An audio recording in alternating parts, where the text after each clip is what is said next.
Start.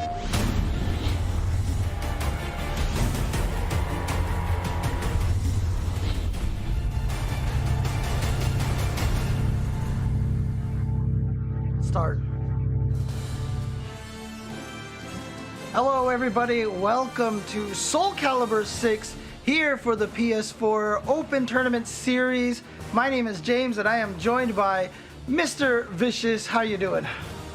I'm doing well, James, as good as I can be, really. We were hit so hard with the EU region and how exciting it was earlier with their performance. I'm actually super ecstatic to see how it's going to play out for the North American region. If you guys are just tuning in, there was a lot that went on in the previous weeks, actually, from each and every one of the PlayStation 4 Open Series tournaments, right? They do it week after week, and we're here for the monthly final. Again, you guys do not want to miss it because it's just been super action-packed. We have one of the reigning champs also, and our top 8 already established from playing pretty much all day today. Yeah. Earlier, of course, as you mentioned, we saw SC Yin just absolutely dominate through the brackets on the EU March finals, going 3-0 in every single match that he played against to become the back-to-back champion. And so now we're going to find out who is going to take the March championship for Soulcalibur 6 here in North America. And yeah, again, this is all part of the PlayStation Open Tournament Series. They run all sorts of games here for you guys. We've got Blaze Blue Cross Tag Battle, we've got Under Night In Birth, Uniclair, Mortal Kombat 11, and some Soulcalibur, as you can see on the screen right now. Oh, absolutely. Yeah. And so, when we look at the top 8 from February, who took it down last month, I do believe it was, Tale of 9 who got first, Big Tay, 5034 got second, and Nathan Soulcalibur 6 in third. A lot of these folks that came into the top 8 from February, it was a huge change up from what we saw in compared to, what happened January. Yeah. And look at this. Getting a perfect over there, and Tale of 9 here.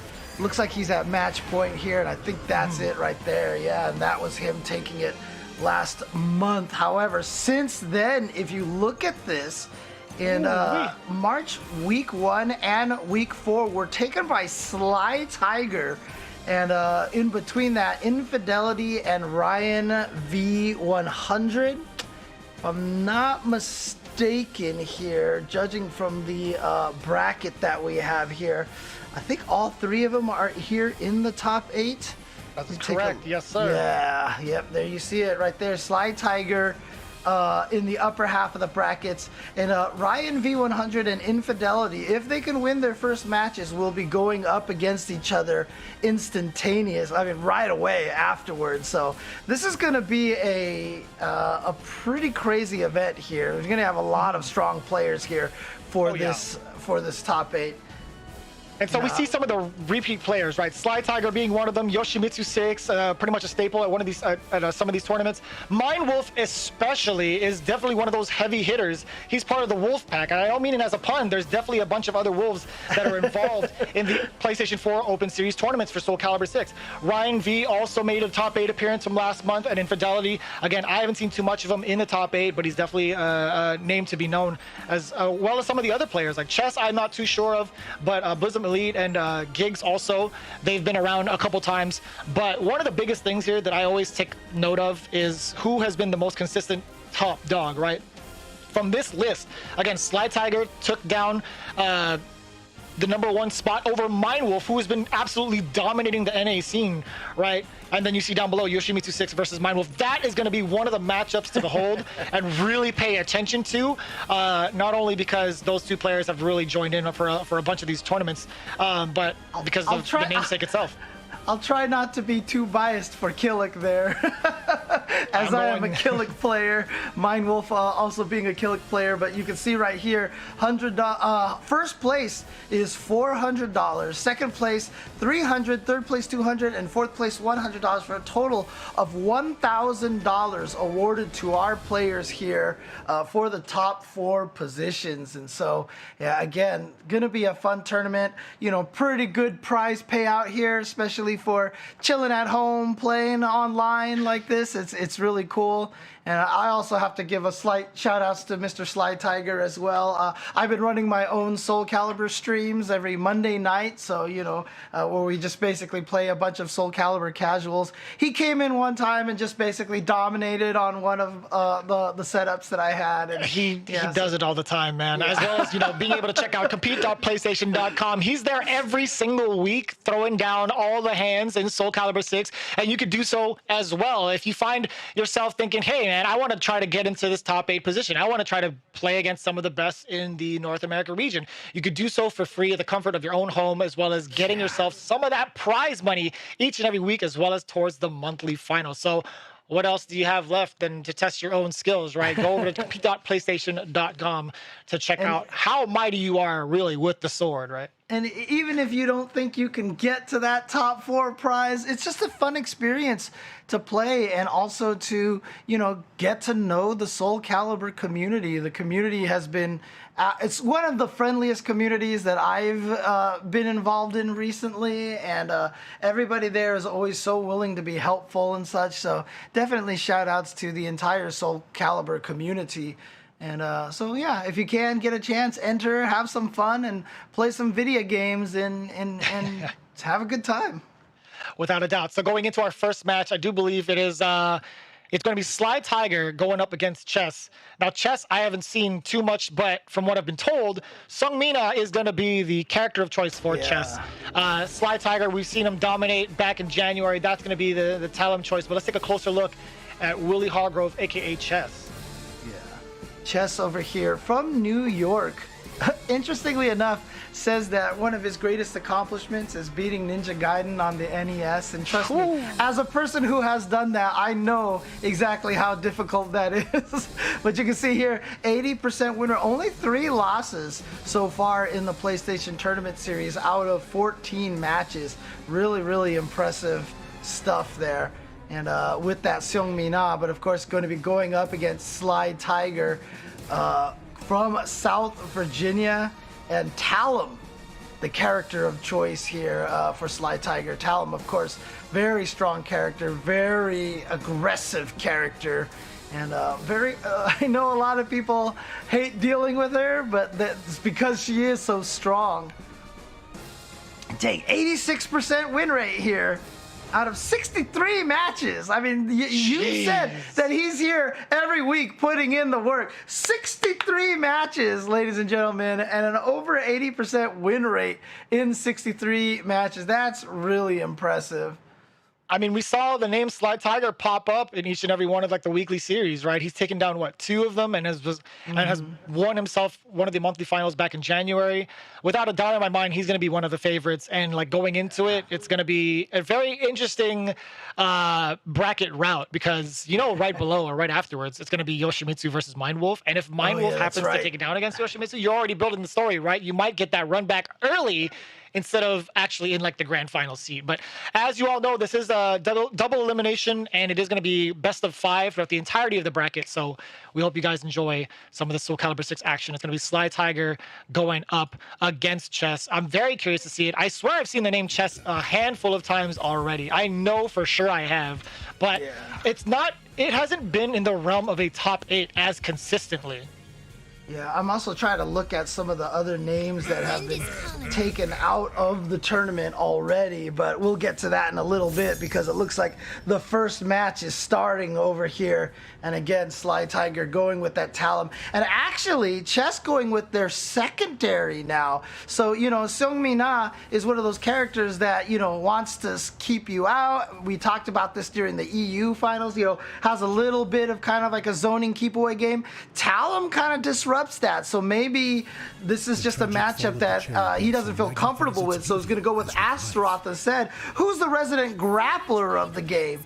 Now, you can still tech the command throws and crouch command throws, but he's got a lot of crouching throws, and the benefit that he has is that if he gets you with the throw, Astaroth almost always sets up for a mix-up just like this. Here we go. Oh, boy. And into the wall first thing in the morning, and now, you got to deal with the mix-up here.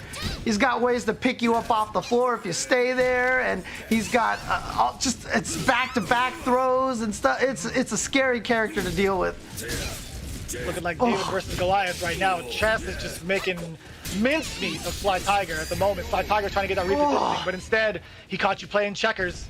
Yeah, that 6K right there after crouching. I mean, it doesn't even feel like Astaroth should be able to low profile anything. And you know what? I'd be happy if he couldn't, but you know. I never thought about that actually. Back escape right there, and it's important to back escape if you have Astaroth with his back to the wall.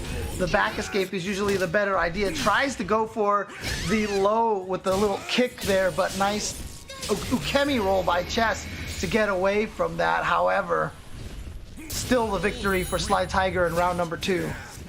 I like that from Sly Tiger, making quick adjustments towards Chess. Now it's all tied up one apiece. A lot more of an offensive start from Sly Tiger, already pushing Chess further towards the wall. Yeah, but this is the trick right here. This is where it starts to get scary. Back escape again, like I said, it's definitely more important. And now front escape because he's with the back to the wall now. Oh, got the stun. Big counter hit.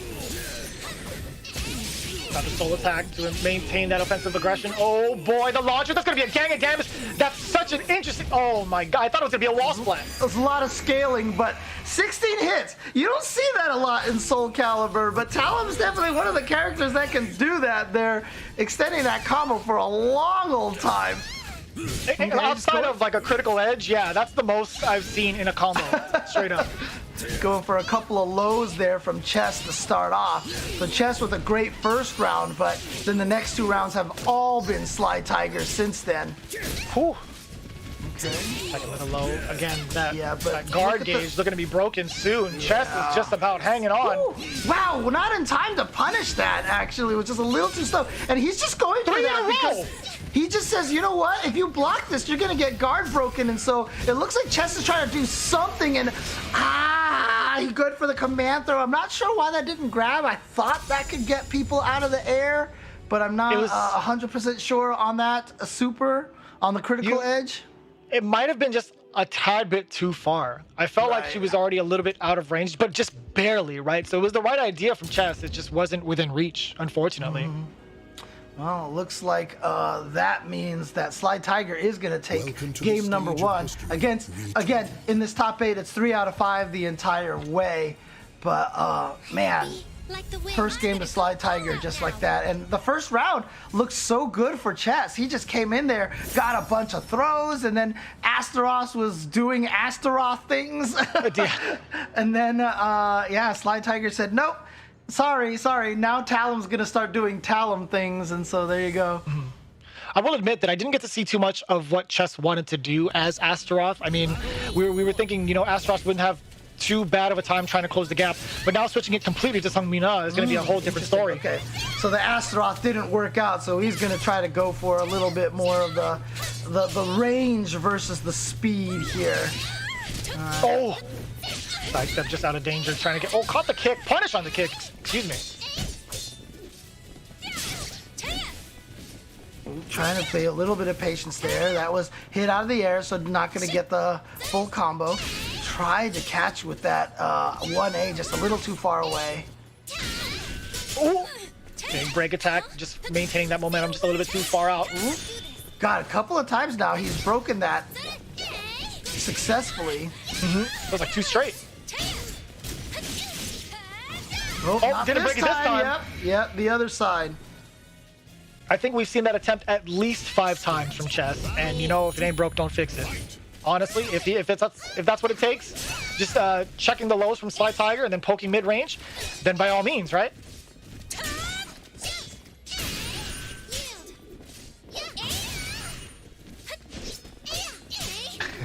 Okay. Now look at this pressure to the. Oh God! I was just about to say pressure to the edge right there, and then got the hit, and out she goes. There you go. Okay. Again, another one. I'm gonna count that as number 6. I'm just gonna keep counting it the whole way through. Might as well. Oof, here we go, those big combos. Yeah, there you go. 13 hits. Many just like that. And you know switches. What? We're gonna do it again. Actually, no, I'm gonna go into the soul attack so I could be even more terrifying as Talum. Yeah, break attack to be plus on that situation. Hits you with the low. Tried to go for another low. Good punish. Here we go. Number 7. Oh, no. Chess whip. And I loved what Sly Tiger did. He just ran up and stopped. And then just executed the 50-50 mid or low. You can see Chess right now almost guard broken. Red means that the red flashing bar means he's close to being guard broken. Absolutely. What a big sidestep and even bigger launch for that big damage as well from Sly Tiger. Or excuse me, from Chess. Oh, no. Uh-oh. Worst thing about this is I think he's going to be able to get the guard break pretty soon. He definitely gets the guard crush, and here comes a ton of damage. You're going to bring him back over to the wall? No, instead going for the soul attack. Bring him back in, readjust, and continue the onslaught. Big time launcher. A lot of red on the side of Chess's health bar. One more touch, and that's more than enough. All from that guard crush sequence. No more red over there on that life bar because there was no more life to give. Sly Tiger running through that. So looks like the Astaroth and the Seongmina have not proven effective here. So now the question is coming down to which one did he feel more comfortable with? Is Chess going to go back to Seongmina because that's his main character, or is he going to try Astaroth again because maybe he felt a little better with that? I was curious to see how he's... Oh, no, it's just going to be Seongmina again. I'm about it. To be honest with you, that was a lot closer than it was with Astaroth. I think he's a little bit more comfortable playing in that mid-range. It's now the problem, the consistent problem of trying to duke it out when Talon gets close to you. I think that's something that Chess hasn't quite figured out yet on defense because, again, he's opted to guard a good amount of times. That led him to get guard crushed in that game. So it's a matter of what else he has in terms of like movement outside of just trying to guard everything, right? He has to try to figure out when he could actually sidestep and reposition himself. Maybe use some of that meter to reset the situation with a soul charge, but we'll see how it happens. Well, big launch there. Got a nice combo there to drain about 25%. Wow! Just waited for him to whip. Going for it yet again. Chess was basically trying to predict him being offensive and then swung, and then Sly Tiger took advantage of that really nicely. That one time he got in, and look at that. The life just melted away. That's it. It's gone. Just about, yeah. Oof. Nice. There we go. Side pocket. Got Talon in the side pocket, as I say. Here we go. That's another attempt number 10 from the side of Chess. All right. Oh, but that was out of the air. There's number 11. Oof. Number 11. We'll count that. We'll definitely count that. Okay, nice throw tech, but back against the wall. Chess with a big life lead now. Oh, hopped right over. But you know what? Sly Tiger figures... Well, I don't know. I mean, because, like, he's got a lot to come back with this round here, and he's willing to spend that meter like that. But the way that he's been playing, yeah. Normally the run slides are punishable, but Talon has the special run like head first dive that's safe on block when she's in critical, so that's what he went for right there. But unfortunately still loses that round. I do like the attempt from Sly Tiger just going in head first after that running dash attack, right? I do appreciate that. This is number what, 13? Oof. Well, let's hope that's not an unlucky number for Chess. See if he can get to 14 at least. But look at this. Look, oh God! Unlucky number. You called it, James. You called it. This is beautiful for Sly Tiger because he got the ring out and did not trigger the guard break. You can see the guard break is going to come right about now, probably. He just needs to hit her with one more thing.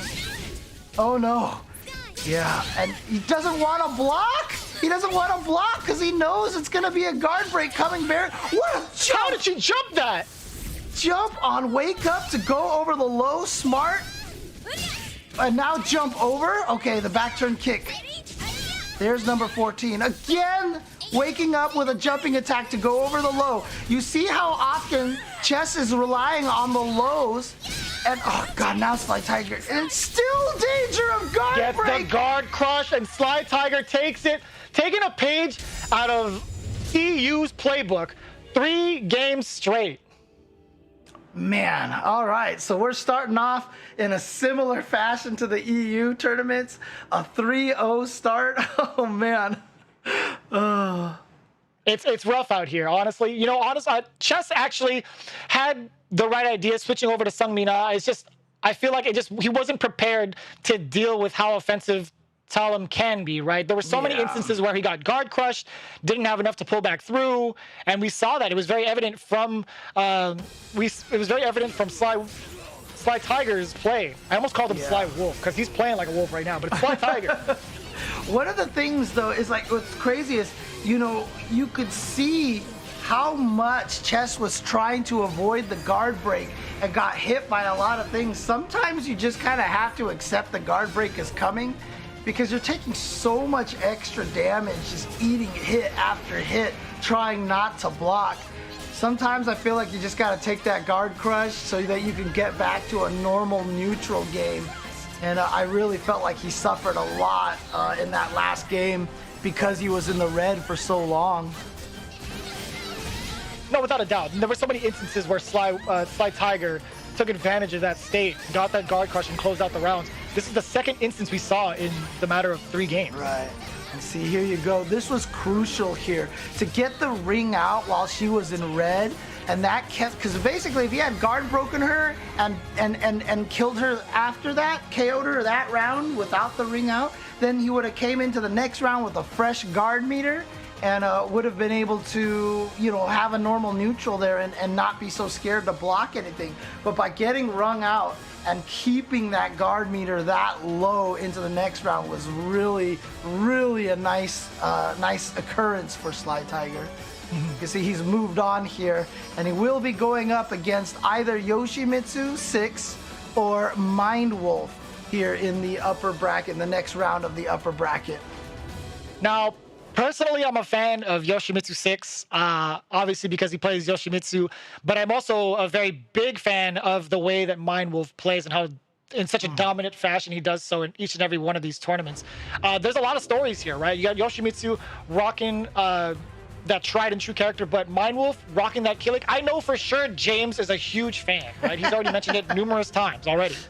Yeah, Killick is my character in the game. It's the character that I use in this game, and so it's always exciting for me to watch high-level Killick players and so I can steal tactics from them, essentially.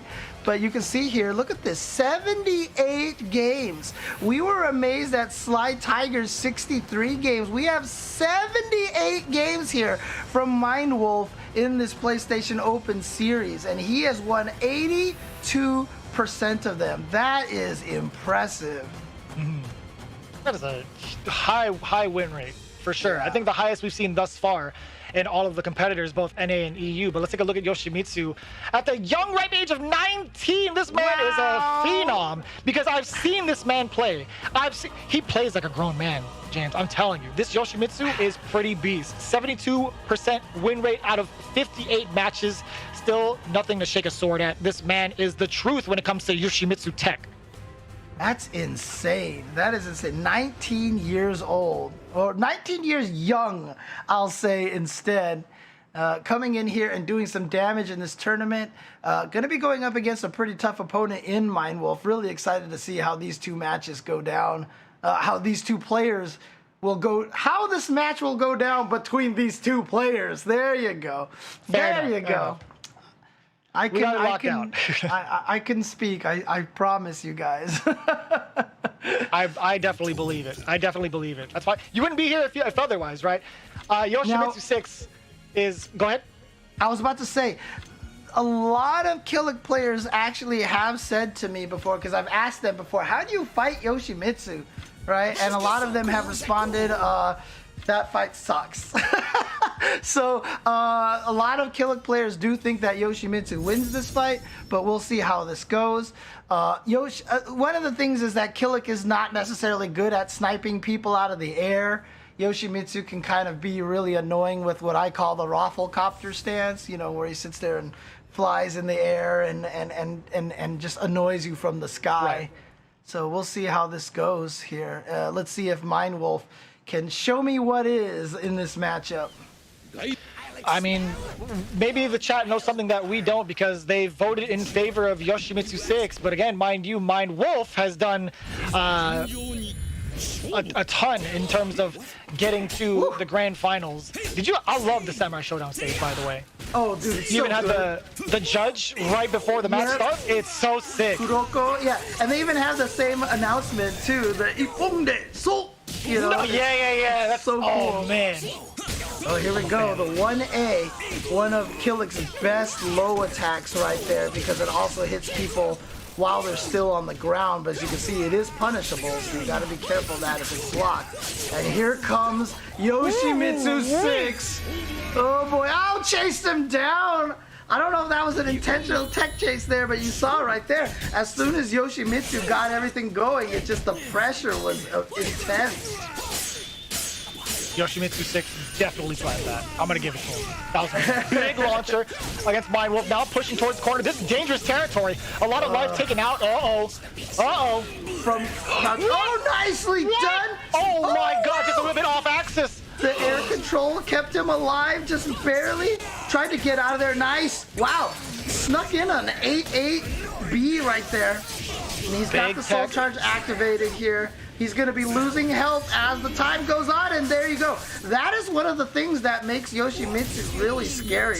He's got a lot of tech crouches in his moves. He's got a lot of moves that just automatically avoid highs, and Killick does not have a lot of good horizontal mids. Oh man. This is the dangerous part of activating that soul charger. Actually, he went through it with soul attack, right? Although you may be hitting your opponent and taking some damage off, if Yoshimitsu ends up just blocking most of it, you're losing life yourself as Killick, right? In this version. But there was the standard soul charge Killick mix up right there, 6-6B or throw. You know, you want to crouch to it, because if he throws you, you take a crap ton of damage. So you try to crouch the throws, but then he hits you with the 6-6B, which is super. Oh god, did he try to re-GI? Did he try to re-GI? Yeah, oh. He definitely did. Oh my gosh. That catches sidestep, so you crouching, and there you go. A perfect for Mind Wolf. Woo. You got the Yoshimitsu in the corner pocket. Nice work. I like that from Mind Wolf, tying it all up.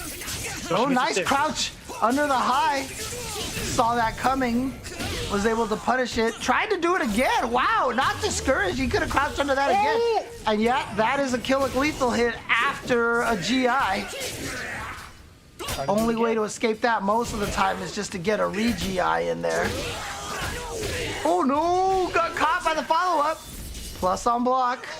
Gets the soul charge, back it up real quick, reset into neutral, but Mind Wolf swinging away immediately afterwards. Couple of break attacks, not a lot of meter that Yoshimitsu has to kind of handle that situation. Oh, grabs him out. Oh, that was so smart. I said that he doesn't have a lot of good ways to deal with characters who are airborne like that, but if you are in soul charge, that thing will snatch you right out of the air and put you right back onto the ground. Beautiful use of that critical edge in soul charge.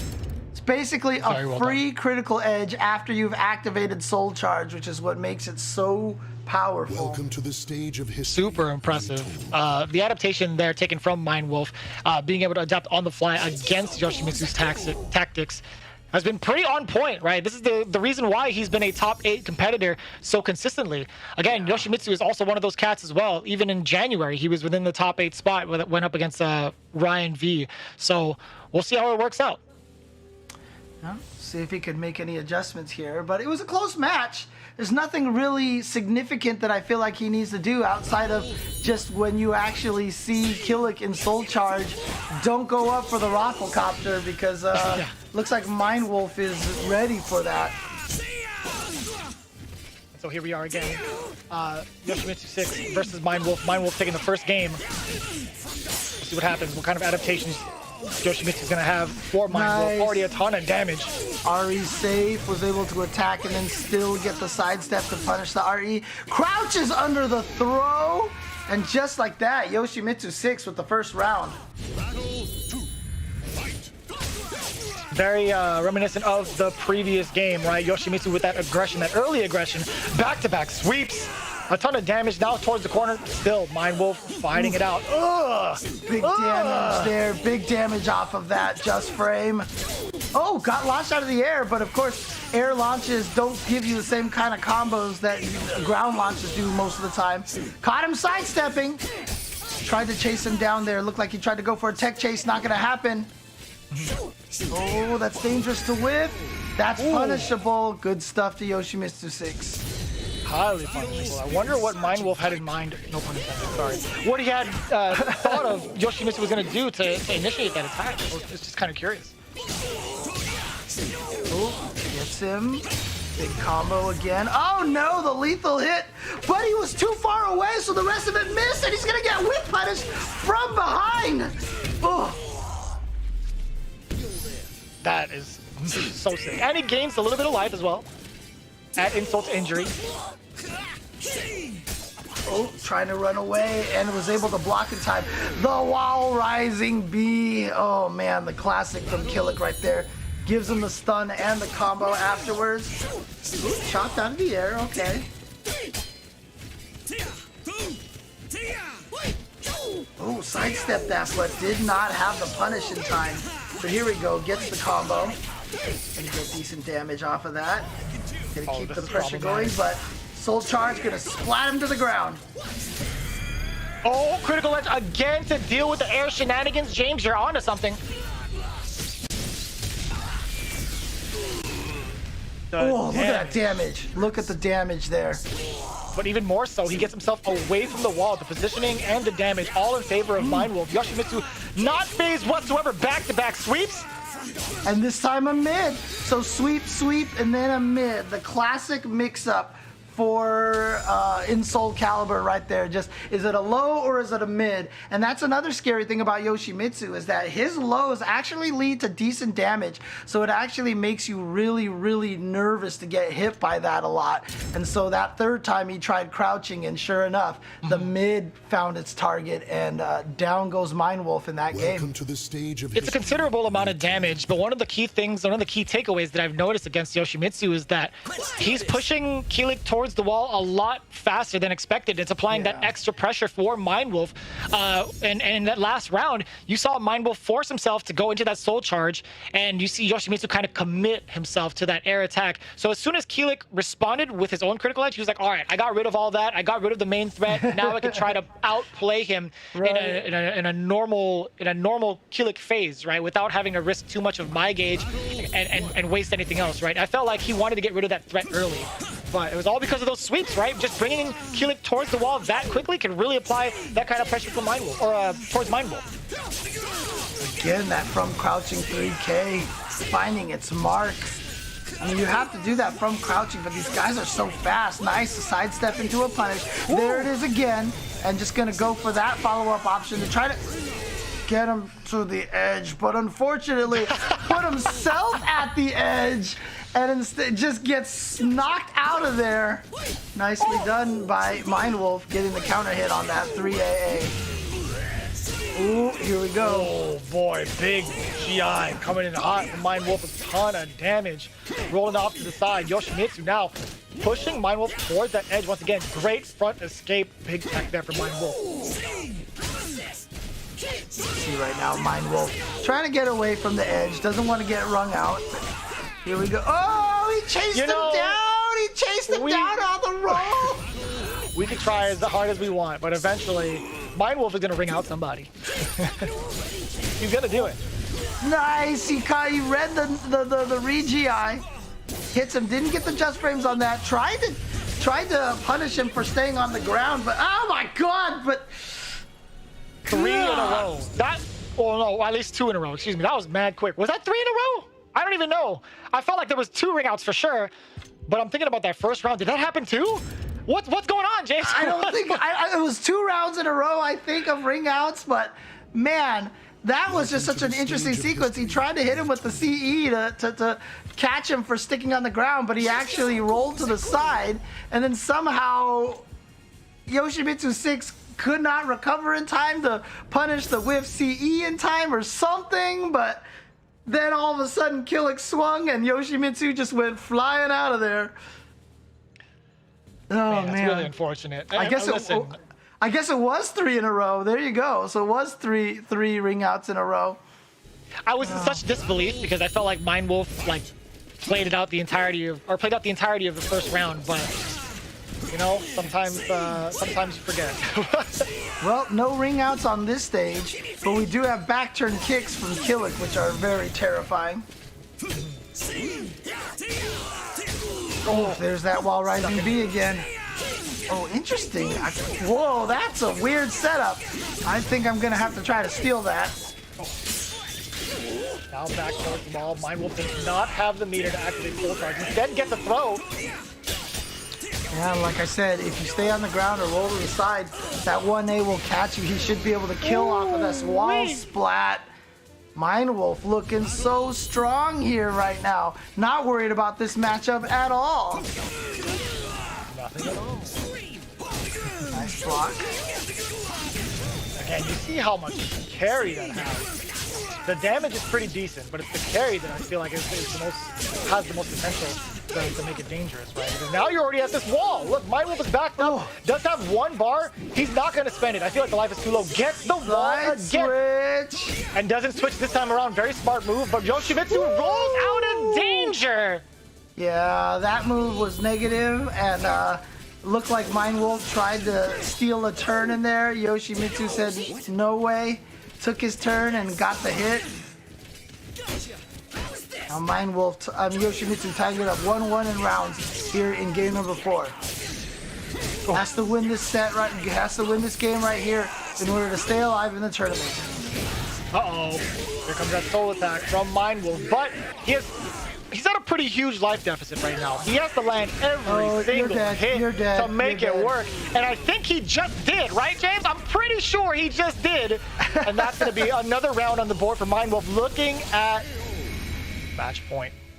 Oof, man. Okay, here we go. 1 round left for Mind Wolf. Yoshimitsu, gotta find something to do. Okay, nice sidestep. The 2-2B right there. Get the launch. Ooh. Yeah, gets rid of it. Gets rid of that threat against Yoshimitsu. Oh boy. Oh boy. What are you going to do with it though? You're losing so much health, Mind Wolf. Yeah, well, one of the nice things is that the health drains slower, and whenever you get that animation on that 6-6B, the life stops draining. Look how much. Oh no, he wasn't expecting the extension. He wasn't expecting the extension off of that. Yoshimitsu spending the meter to go for the follow-up attacks on that. Gets the damage. Goes into the soul. Yet again from Wow. Mind Wolf. We see how dangerous he could be right off the bat. How much damage he could take away against Yoshimitsu, and it's just chipping away. This is going to be huge. Absolutely huge in terms of damage. And now that offensive pressure yet again. Mind Wolf going for a break attack, critical edge. He's trying to steal his turn. He stole the turn. It's unblockable. What was he in the middle of? I didn't see. Was that a punish on something? Because you could crouch that on reaction. I didn't see Yoshimitsu was in the middle of something, but I guess he was still recovering, and that was a true punish. Mind Wolf knew it and was able to take the game. Nice. I was going to say, I think Mind Wolf, put himself at negative and was immediately like, okay, I'm gonna see if you're gonna be about this life, and steals the turn away from Yoshimitsu. That is a classic. Again, back-to-back games, taking a page out of the EU playbook. 3-1 this time. Very impressive play from Mind Wolf, but still, again, Yoshimitsu put up a fantastic fight. Did he get him with the back turn monument B into the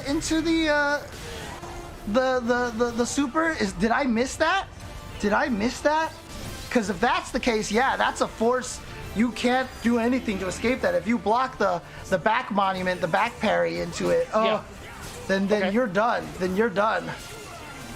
So I didn't see what he had hit him with ahead of time before that super. I was looking at the life bar, because if there was anything like the previous rounds, every time I see Mind Wolf go into Soul Charge or Soul Attack, you're just going to see a ton of red being drained out. And I was looking at that for the most part. Killick is an interesting character. He's strong in the right hands. I don't think he's particularly easy to play, but if you know what you're, that's how he got him. He got the GI after that. Was really smart. but he's hard to play. Yeah, okay, that's guaranteed. That's guaranteed right there. Yes. Gotcha. Back parry B. He is plus enough that if he supers, there's nothing you can do about that. So that was a beautiful setup. Yeah. Nicely done by him. So if you're not in Soul Charge, you can get AA as a combo afterwards. But if you're in Soul Charge, you get that super. It's scaled, but it still does enough damage right there. So nice. That's kind of insane. That's really intense, actually. I do want to try to lab that now and see what can be done against it. But I'm sure everybody in the chat already has somewhat of an idea. Either way, an impressive showing from both players. Mindwolf now able to run it back from January. Sly Tiger and Mindwolf both in the upper semis. This is like a menagerie here. This is like a nature documentary here, right? We've got a tiger versus a wolf. Is that what's happening over here? Battle of the beasts, both in their own right. Yeah. In nature and Soulcalibur. Honestly, I'm excited to see it. I'm glad we get to see the run back because they were slugging it out in grand finals back in January. So very, very curious to see how it plays out. In the meantime, we still have plenty more to go. I'm pretty sure you guys took a look at the bracket. It was Ryan V 100 going up against Blism Elite. And then the second half of that, it was Gigs versus Infidelity. Yeah. No animal names over there. Otherwise, I would have been calling this Soulcalibur instead. But, just the tiger and the wolf up there at the top. But, yeah, again, starting off with some good matches here already. But some dominant play by Sly Tiger and Mindwolf. Good job to Mindwolf. Like I said, I feel like a lot of Killick players out there do think that the Yoshimitsu fight is kind of annoying. I noticed that Yoshimitsu 6 never really seemed to get the Soul Charge activated because Yoshimitsu is absolutely terrifying when he gets the Soul Charge activated. Just seemed like Mindwolf was able to control the pacing of the match and keep him from finding good opportunities to activate. There was a good amount of times where I saw Yoshimitsu 6 spend meter for EX moves, for extensions, or just to kind of like push Mindwolf towards the corner a lot. I feel like that was the majority of his game plan, was the positioning of it all. But yeah, you do make a great observation, not being able to use Soul Charge as consistently to at least try to combat anything that Killick presented in neutral. But for the most part, it was really interesting. We've got Ryan V going up against Blism Elite, ready to go. Looks like that match is set up now. And here we go.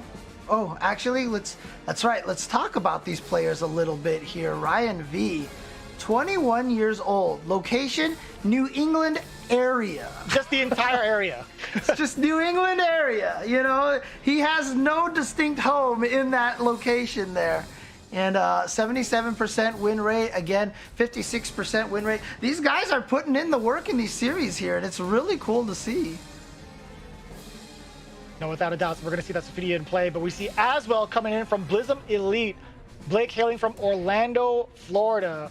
And I got to say, man, I haven't seen an Aswell as much yet today. This is going to be our first time experiencing it, and I like to mention it because, man, this character can be pretty cheap.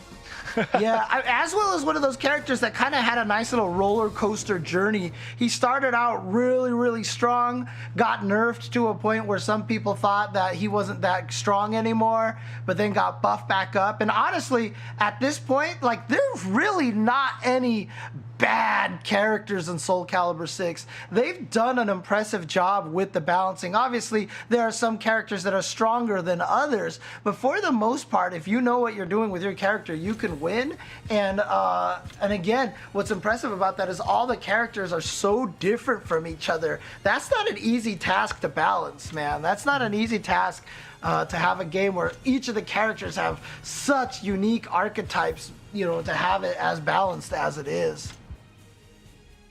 So we're going to see how it works out. It's going to be Sophia versus Aswell. We've seen a ton of Sophia play over in the EU region. We're about to see how it goes down for the NA region. It's going to be Ryan V 100 versus Blism Elite. Yeah, was it Skyzo? Was B-Boy Skyzo who was using Sophia? And, that is correct, yeah. Yeah, and really just got to grand finals with that character. Great match in losers finals. I'm sorry, in lower finals. But here we go. It is going to be Sophia versus Aswell. Aswell, of course, needing to switch between the 3 different weapons right now. He's in a sword mode. So the sword moves are going to come out fastest. Nice lethal hit to start.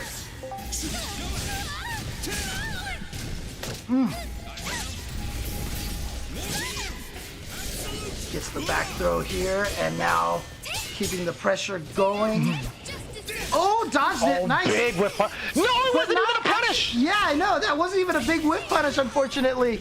And so this is going to give Ryan a chance. And oh my God. We'll take that. Damage was crazy. Elite had it in the palm of his hands. He had the world in his hands, James. All right, here we go. Back throw again. And now catching him in the corner. Yep, no REs for you. Oh, again the unblockable. Oh, and just caught him.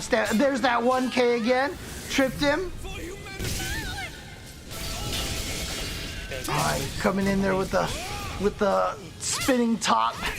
Yeah, spin to win is what we call it for sure, without a doubt. Now, oh no, he missed. But he is an axe now, so you got to watch out for Muscle Buster at this point in time.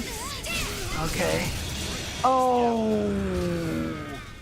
We haven't seen it yet. The Kaniku Buster, it's such a classic. I love it. Move is so good. It has good tracking. It catches people who are trying to sidestep. Does good damage. And the animation's dope. But look at this wall splat damage. Okay, gonna flatten Sophia out of the air and try to go for. Oh, okay, just hit her on the ground. So didn't really get anything from it. Wasn't a clean hit, but. Oh, she just ate that whole entire thing. Has an opportunity, but okay. Yo, Ryan V was absolutely okay with that. He's like, you know what? I have such a hefty life lead. This is gonna be just fine. And he had a round lead, so I don't think it would have been too much for him to come back from. Yeah. All right. So, first game going to Ryan V. Not to be confused with Mr. Ryan LV, of course. So every time I see it, that's what I think of now. So it's like, Ryan V here. One's a Marvel player, one's a Soulcalibur player here. So Hailing from the entire New England area. Not to be mistaken. But one of the biggest things that I've seen in this matchup so far from Elite is the fact that he whiffed a giant opportunity against Ryan V, right? Just off of that big whiff punish, he just happened to just catch a stray hit. Obviously, it's not what he wanted or what he would have intended, but I think it would have been, a pretty great start to your match if you were to, take the round off of Ryan V from that one punish. He didn't have that much life left either. Okay, here we go. Back to the Samurai Showdown background over here. Love it. Nice. Look at that. Just pressure, sidestep, pressure, step guard, pressure. A lot more movement coming from the side of Ryan V, as well as offense. I felt like Elite was pressing buttons on each and every time that he got hit, he was pressing buttons immediately after. Yeah, just thinking that maybe Ryan V was going to go for maybe try to steal a turn or something like that, but just kept going in with the basics right there and took it. Now we see Elite swinging away. Oh, there it is. Kaniku Buster. Not close enough to the wall for a splat. Oh, nice. Gonna get the soul charge there. Oh my goodness, the damage on that. Just activated soul charge and just went one hit. And remember, one of the things I was talking about Skyzo is that we never saw him really use the soul charge all that much. You see Ryan V activate it and instantly get the kill. Oh, big counter hit. We're looking for another perfect. Not this time. Elite is gonna spend it now. Ooh, yep, gets away from that, rolls away, and went for the horizontal. Yeah, when you're on the ground, you can roll, and it still behaves pretty much similarly to side steps. There's a lot of things that can chase people on the ground that are verticals that you can roll away from like that, which is why it's advantage to have a good horizontal that can hit someone off the ground as well, because then they can't roll away from it. So nicely done right there. 2-0 now for Ryan. Here I go. Yeah, I think Ryan has figured out a good amount of what Elite wants to do in the matchup, right? Was nothing but offense, granted himself a perfect right off the bat. Significant change up to Raphael coming from Elite. Ooh, very interesting. Very interesting. Okay, okay. Didn't even list Astaroth as one of the alternate characters that he has under his belt, but it's okay. I do like surprises. The warriors to the You say Astaroth or Ralph? So Raphael. It's gonna be Raphael for sure, but on like the survey that we always send out to the players, he listed Astaroth as Oh, gotcha, yeah. No, Raphael is definitely considered a very, very strong character. Not as strong as he was before the most recent patch. I think he was considered top tier before that. Maybe at this point in time, he's just one of the strongest characters in the game. There we go, preparation. The RE, actually. And he's gonna get the kick, beating out the B attack. Great break. Yeah, it's just combination speed and range for Raphael. Didn't get the break throw this time. And builds it out. First round, we see a significant change with this Raphael. He's finding something new to exploit against Ryan V. After the throw, he went for a low last time. This time he went for the mid after the throw. Oh God, oh no, the air control saved him, but not this time. Only for so long. Only so much he could do to save himself from getting dunked. Oh God, back-to-back launchers, critical edge immediately after. This is gonna set Sophia up not only for a lot of damage, but great Oki, right? You're gonna be able to close the gap pretty quickly. Sounds familiar, right, James? Oh yeah. Oh, there's that what? Oh, he tried to set up another unblockable situation. Oh, trying to get cheeky with the same setup. Here we go, RE to try to get himself out of this situation. Uh-oh, a clash. Oh, he decided to block, but like I said, when you get the block, it's so much guard damage that it was able to break that fast. But I don't know if Ryan just wasn't ready for it because it seems like he didn't really get much off of it, but still manages to finish off the round. He's at match point now. And again, this is like a repeat of what's going on in the EU region, honestly. Can't emphasize that enough. Ryan with the big launcher yet again. Elite, back turned. Ooh, okay. RE activated, there you go, catches him. The kick once again, winning out. Oh God, close to the edge. Dangerous, dangerous. Soul charge, oh wait. Okay. Oh, we tried to go for an unblockable, trying to disrespect? You're trying to disrespect the man, Ryan V? Not today. That is 3-0 against Blizzard Elite. Was that an accidental input there? I'm not even sure. Like, that wasn't even kind of a trap situation. Maybe he's trying to catch him at the end of that. I don't know what happened there. But yeah, that's going to be 3-0 for Ryan, unfortunately, for Blizzum. But again, don't remember, now that we're in top 8, there is a lower half of the bracket. I'm sorry. And that's where Blizzum is going to be going right now, to the lower half.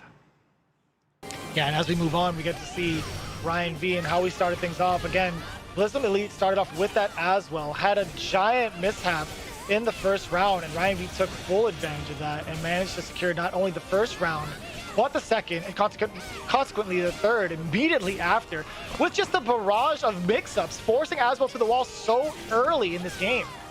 Yeah, and look at this. Oh, man, the damage that she can dish out sometimes. And then just the wake-up attack right there. Just no care in the world. Nope. And then here, just this nice wall combo. Continues the pressure. Gets the knockdown. The 1K again that everybody loves from Sophia. And then they changed the stages, changed the characters. He saved himself here once, but you see him like spin a full 360 around her, right back to the same front angle. Yeah. Oh man. Can't go full circle. This was a brilliant play. Yeah, it seemed like a soul charge in reaction to the critical edge, stuffing the critical edge completely, and then just taking it from there. So Ryan V is going to move on. I did like that second game also from Ryan V. We didn't get to touch up on that too much. Elite, it felt like he was kind of flustered, just wanted to continuously press buttons and take his turn, despite being struck by Ryan V. Sofidia. Like, obviously, there was going to be a situation where once you get hit, you won't be able to attack immediately after, right? You're not going to be in that in that position frame-wise. Right. There was just so many times Ryan V just kept punishing him for pressing buttons over and over and over again, which led to the switch from Aswell to Raphael. So again, Ryan V doing a great job of exploiting one of the weaknesses of Elite and moving on into the upper semis. Yeah. And again, just so you guys know, for the first and second round of the lower bracket, we're not going to be seeing those matches on stream. So we're just going to be moving on to the next match here on the winner side. And after we do that, we're just going to keep sticking around on the upper side of the bracket until we reach lower semis. Once we get to lower semis, then we'll start watching some of the matches in the lower half of the bracket. In the meantime, we have MTL Gigs going up against Infidelity. This is your time to pick who you think is going to win. I feel like the chat's been you know, a little half and half so far in terms of correct choices, right? The Yoshimitsu one, everybody thought Yoshimitsu was going to win over Mind Wolf. But again, they have another chance to redeem themselves. Who are you guys going to pick? Yeah, it's either going to be Infidelity or MTL Gigs. MTL Gigs, of course, with the MTL tag on his name. I'm going to assume that means, yep, there it is, Montreal. Guillaume, of course, 32 years old right now, and played not in too many games over here. I mean, he's got a high win rate, but I think that's probably because he's only played in either 1 or 2 tournaments here. You can see 8 matches total, but 7-1 in terms of wins and losses. So obviously doing really, really well here. And of course, Infidelity, we saw some excellent maxi play from SC and earlier in the EU tournament, so we're going to see a little bit of more maxi play here from 18-year-old Infidelity. You can see 80% win rate, 30 matches with only 6 losses. And I'm taking a look at some of the records that they have. I do believe Gigs at one point in time has taken down Mind Wolf not too long ago in one of the weekly qualifier matches. Oh, really? Okay, okay. Nice. But ended up ultimately losing to Sly Tiger. So I believe that was the week that Sly Tiger took it down over everybody. So it's going to be an interesting match because, again, we see Infidelity as well, who's shown up to a ton of these open weekly tournaments and has seen the top 8 spot a good amount of times for the NA region. Yeah, so they're going to be going up against each other. Of course, as we saw in there, Gigs, a Cervantes player, Infidelity, a Maxi player. Also, it actually seems like Gigs is also a Nightmare player as well. Cervantes is actually his secondary. So it's going to be a Nightmare main. And, you know, we didn't get to see Keeve play today in the EU event. He's traveling for another event as well right now, but he has been winning a lot with Nightmare. I've seen some people even place Nightmare as the strongest character this season. I forgot who's. I saw someone put up a tier list just like a couple of weeks ago, and they said that Nightmare is just really strong, if not the best character, just one of the strongest ones that just basically has, you know, a lot of tools, still has this huge damage output that he's always had. So I'll be curious to see how this match goes. Battle 1. Fight. Here we go. Yeah, again, Nightmare is one of those characters that if he hits you the right way, you are going to lose. I mean, he has 100+ damage combos, and it's crazy. Oh.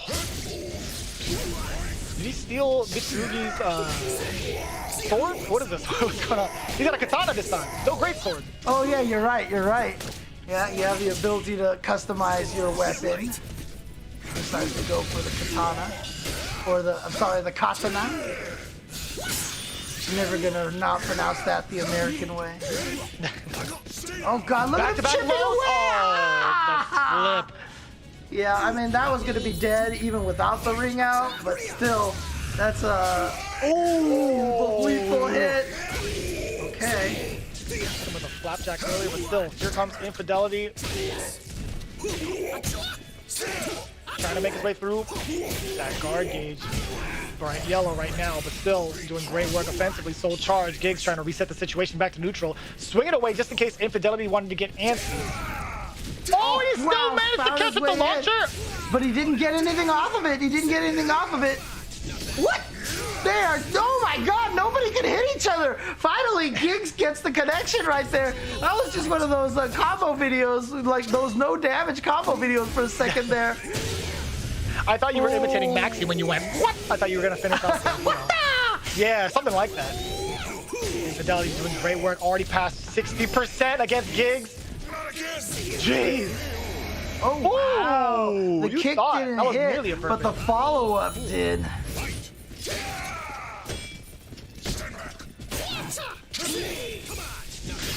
Alright.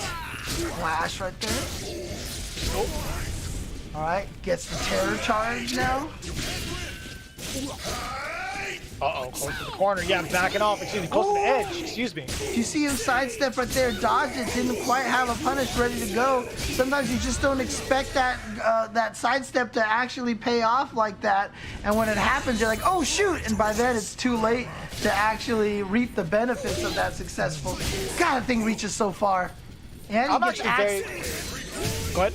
Oh, go ahead, go ahead. I was just very surprised that Giggs let Infidelity just walk around him like that, not even trying to move laterally with the opponent. Yeah, using that AGA, of course, the cover so much big. Oh boy. Okay, cancels it. Chooses not to let it auto-animate. Uh-oh. Take him with the horse. Woohoo! Oh, that's so messed up, man. Sick. That's so messed up. Where's the a ghost horse coming from nowhere, dude? Oh, is it not gonna matter? It catches him with the mid. Infidelity taking game number 1, just basically by a few pixels, man. Oh. I thought that horse was gonna split him in half. Actually, it's the sword that does it, not the horse. So the horse just. That's true. It's like you know, one of those Musou games, right? You just ride along the horse and you're just like, you just like take him out. Oh man. But there's just so much more of an impactful force when there's demonic energy behind it, right? Exactly, exactly. Coming out of the cloud, you know, coming out of the fog, so terrifying looking. Woo. All right. So as hard as Nightmare can dish out damage and the amount of presence he has in the mid range, it feels like Infidelity has done a great job of closing the gap and keeping it pretty close. I do like the positioning, the repositioning from Infidelity and all of his movement throughout the entirety of that game. So I want to see what Giggs has in mind to kind of deter that movement from happening, using a lot more horizontals. Because again, Nightmare can swing. We've seen how much he can swing for and how far he can swing. So we'll see what happens. If he's got good range, of course, but right now he's just going in there and getting a couple of throws in there, starting off with almost a grappling kind of game. Oh no, gets a lethal hit here, and just like that, Infidelity basically ties up the round, now has the life lead. He's been able to drain life so fast, so quickly. Right. The helmet exposed, excuse me. It's like figuring out who Batman is. You mean to tell me it's Siegfried? That's crazy. It's just Siegfried. But look at this. Again, pixel win from Infidelity. Nicely done. Ooh.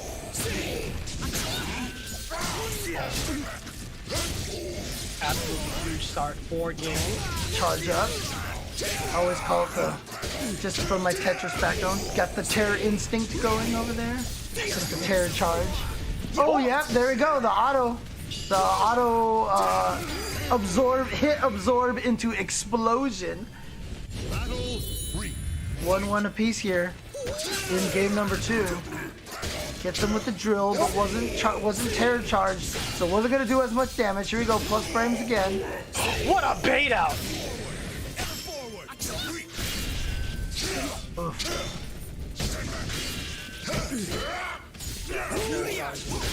Something to really be fearful of. But Infidelity does a great job of backing off back into the offensive onslaught. As we mentioned, big launcher.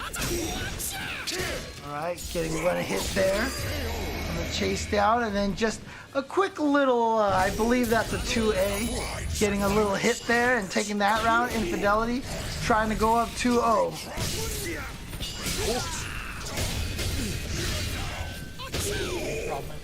Not to back off this time, swings midway through, but here comes Giggs now pushing Max towards the corner. Ow! Did I tell you about the damage? God. Did I tell you about the damage? You did. This It hurts character. me. That's why he's called Nightmare, man. Wow. Ooh, okay, there we go. Got the GI in there. Building up all the different... Oh, he's actually got the whole thing. You got the 7-star constellation in full effect. Oh, you have There we the go. terror Gotta charge coming in from Giggs. Oh, no! Oh, again! Nice! Oh, man, it looked like he was vulnerable. Went for the GI just in case. Pulled it off. It's going to take that game. That was pretty impressive. I swear, Infidelity does such a great job of turning it on and off at a moment's notice. He's been very consistent with that. Despite like the times that Giggs happened to find an opening, sure, it was a grip of damage, but Infidelity didn't let that rock more than like Welcome once to the in that stage of game, history. right? It was only like one round where Giggs got away with swinging pretty heavy, but for the most part, Infidelity did a great job of shutting down Giggs' offense. Sacrifice your soul to me. Got a guest commentator over here right now, Jeremy, so... Oh boy. That's a good boy. Good girl, good girl. Oh, good girl. Excuse me. I just guessed. Yeah, Excuse me. I it's all thought it was, good, it's all thought it was good. Nathan. That's the other cat. Yeah, it was a 50-50, exactly like what happens in Soulcalibur 6, right? That's the thing. Sometimes you guess wrong. It's either a front thrower, it's a front tech or a back tech, you know? Yeah, I just there happen you to go. tech the wrong way. So you didn't tech my throw. Okay. I never will. 2 for Infidelity, 0 for Giggs. Maxi doing some work here today on the Soulcalibur streams. They've been on the same stage twice over. I mean, you don't have to choose that. The rules say that you can just pick rematch and stay on the same stage if you want to. Yeah, I'd imagine Giggs is complacent with having this kind of stage. Oh boy. Oh no! That's more than enough. Yeah, Unnecessary roughness. Yeah, it just goes for the cancel version again. Battle 2. I do believe if you let it rock, it's supposed to do more damage, but I guess if they know it's gonna kill, it's just more fun. Or I don't know if it's at higher scaling, it does more damage if you do the canceling. That makes sense. Oh, there's that low, 3-hit annoying low, because you're just locked there for a little bit. We're talking about the damage output that Giggs can possibly have in Terror Charge, but Infidelity does a great job of just suppressing that entirely. Looking to take round number 2. Wait a minute. Wait a minute. It's not your turn. Big GI, bigger launch. Boy. Not enough. Yeah, Oh, he ducked it.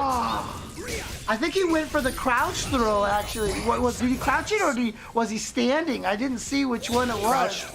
100% Okay. crouch. He was crouching, okay. Ooh. What is going on in NA today? Well, someone's getting tossed right now. Infidelity getting tossed. That could have been huge. That could have been a huge punish from the side of Infidelity. But still, Giggs now pushing Maxi towards the wall. Here's a gang of damage incoming. Give me your soul. That's a dangerous situation with your back against the wall like this, but actually doesn't even need the wall split. Instead, just uses this nice little hop kick to take it.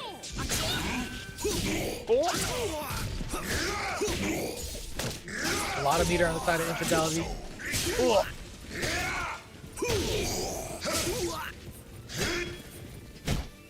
Here we go. Oh, just slightly, man. Nice. Gets that. It's gonna combo into that. Yeah, again, I mean, I'm not sure what the reason is for canceling it every time. It's still a good amount of damage, though, nonetheless. Infidelity Right, still had of course. just one hit, and that is a 3-0? Another 3-0 in the 3-0. North American region? Man, Are we traveling this through is time right now? What's going on? starting to look a lot like the Europe situation over here with 3-0s all over the place. And I can't stop looking at the guest commentator. I can't. I she's can't. just enjoying the head scratch right now. This is a 3-0 as well right over here, you know. She's like, oh. Undefeated. Undefeated. So. So that leaves us with Ryan V100 going up against Infidelity now in the upper semis, if I'm not mistaken. That was a very impressive set overall from the side of Infidelity, right? Being able to adapt whatever Giggs threw at him in the mid-range, managed to close it out, and did a great job of also paying attention to that terror charge when to pretty much let off the gas. It's interesting. So the cancel version does do more damage. So what is the advantage of letting it just rock? I think I always just get it backwards. I know someone's answered this question to me before. But there you go. There's the ring out from Maxi. Nice thing is you can get that ring out from just kind of a standard combo setup. Yeah. And again, just very, very explosive play that comes from Infidelity, knowing when to take his turn and maximizing his opportunities. Oh man. I can't help it. I actually didn't intend to do that, I promise you. Yeah, I understand. It happens a lot of times. As long as, if your brain is just geared to hearing it, you know, you're just like, oh wait, that happened, you know? Okay. So a lot of people are talking about the reason why you cancel and not cancel in the chat over there. Canceling is better in combos on air hit, for example. And okay, there you go. But that makes a lot of sense, yeah. If you see Yoshimitsu and Chess have played each other, as I said, we're not going to see the matches in the lower bracket on stream. Yoshimitsu and Chess have played already. Yoshimitsu took that one 3-2. So we're finding a similar situation to the EU stuff where all the stuff on the winner side has been 3-0s, and 1 3-1. And the 3-2s are all happening on the lower side of the bracket. I mean, listen, it's very strange to see this from the NA side. I mean, when I was taking a look at the VODs from the previous months, I mean, it seemed pretty typical. Like, NA was just doing normal North American things. They kept it very close. There was a lot more Soulcalibur to be played. But this time around, it's a whole different story. These guys, you know, they're like, all right, we're just going to go through it this time around. Oh, man. Yeah, we have that set up and ready to go for the next matches coming up soon. And if you guys also want to see yourselves potentially in the top 8 scenarios, or even trying to find yourselves against more competition on a weekly basis, you got to go to compete.playstation.com to fight off against the best of the best in your region for North America. Even in the EU side, it's all the same website to sign up. Yeah, and again, you know, you don't always have to think to yourself, I want to be good enough to win that prize money. It's good enough also just to come in, play some games, have some fun, you know, get to know the Soulcalibur community. Again, they've been super friendly and they like to offer a lot of help. So, you know, hopefully you take the time to play. It's fun. It can be a little nerve-wracking, but, you know, it feels good to feel alive like that, right? To get those nerves in there. It's good. It's a good feeling. So but it's also, it's highly recommended to check it out. But also, it's a great time to take a break as well. Again, we've had so much high-octane action of Soulcalibur 6. When we return, we'll continue on with the North American region after this.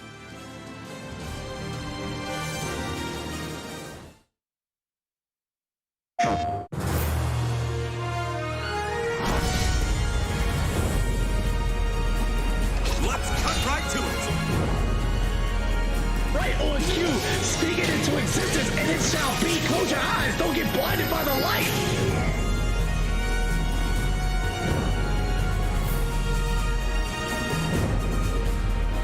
Primal, 2 touches, and there it is, tournament champion.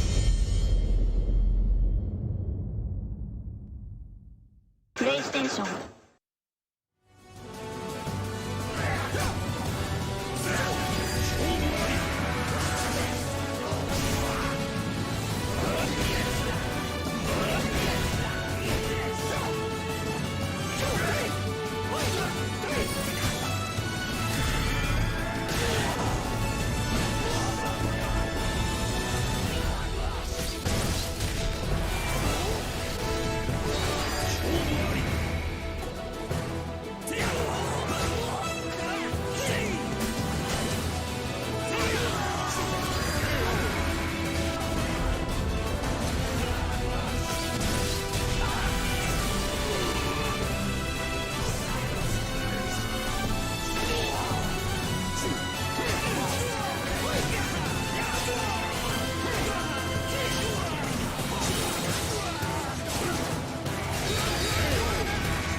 Welcome back, everybody, to the PS4 Tournament Open.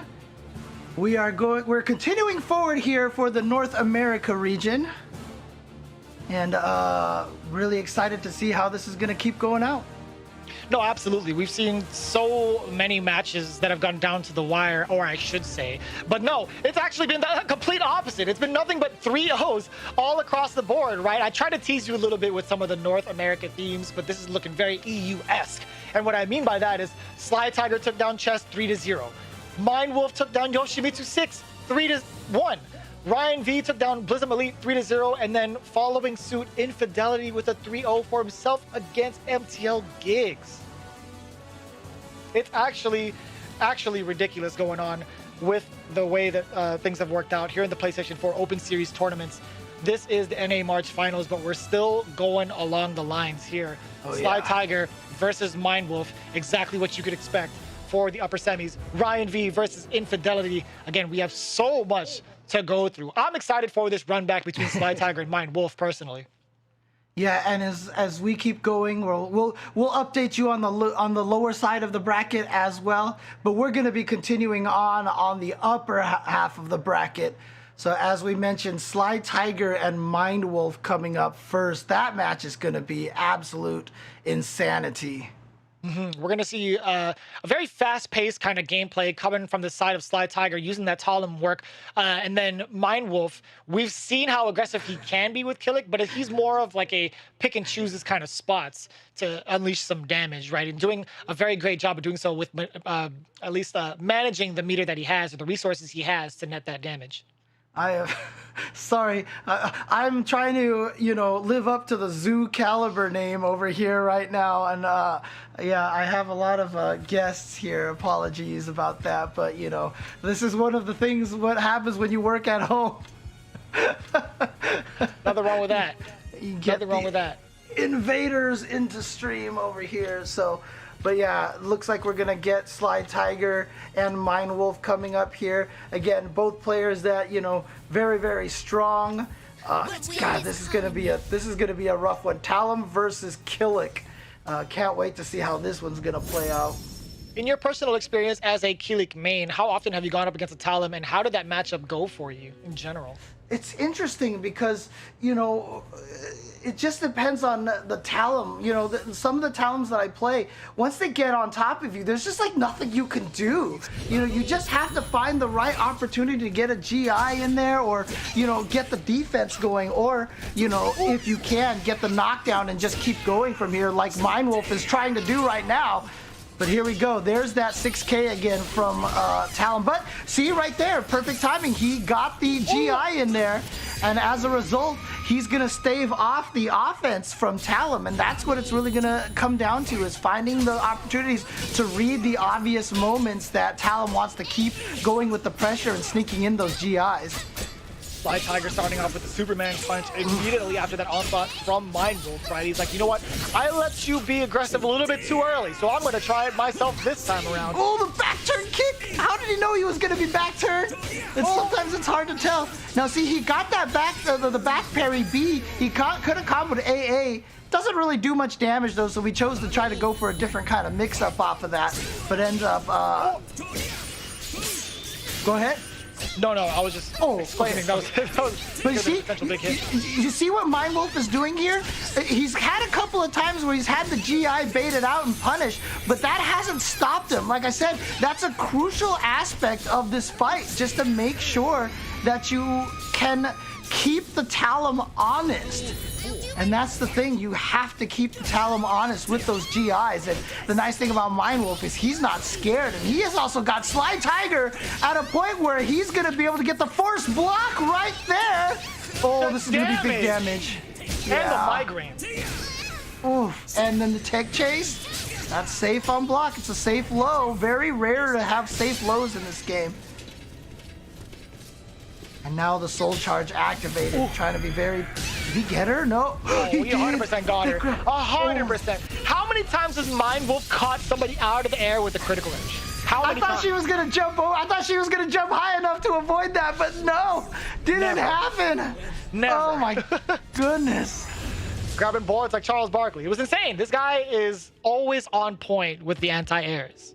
I feel like, you can just map a button, just be like, oh, there it is. I got it. As soon as you go airborne. And Talon, definitely one of those characters that are prone to go airborne eventually.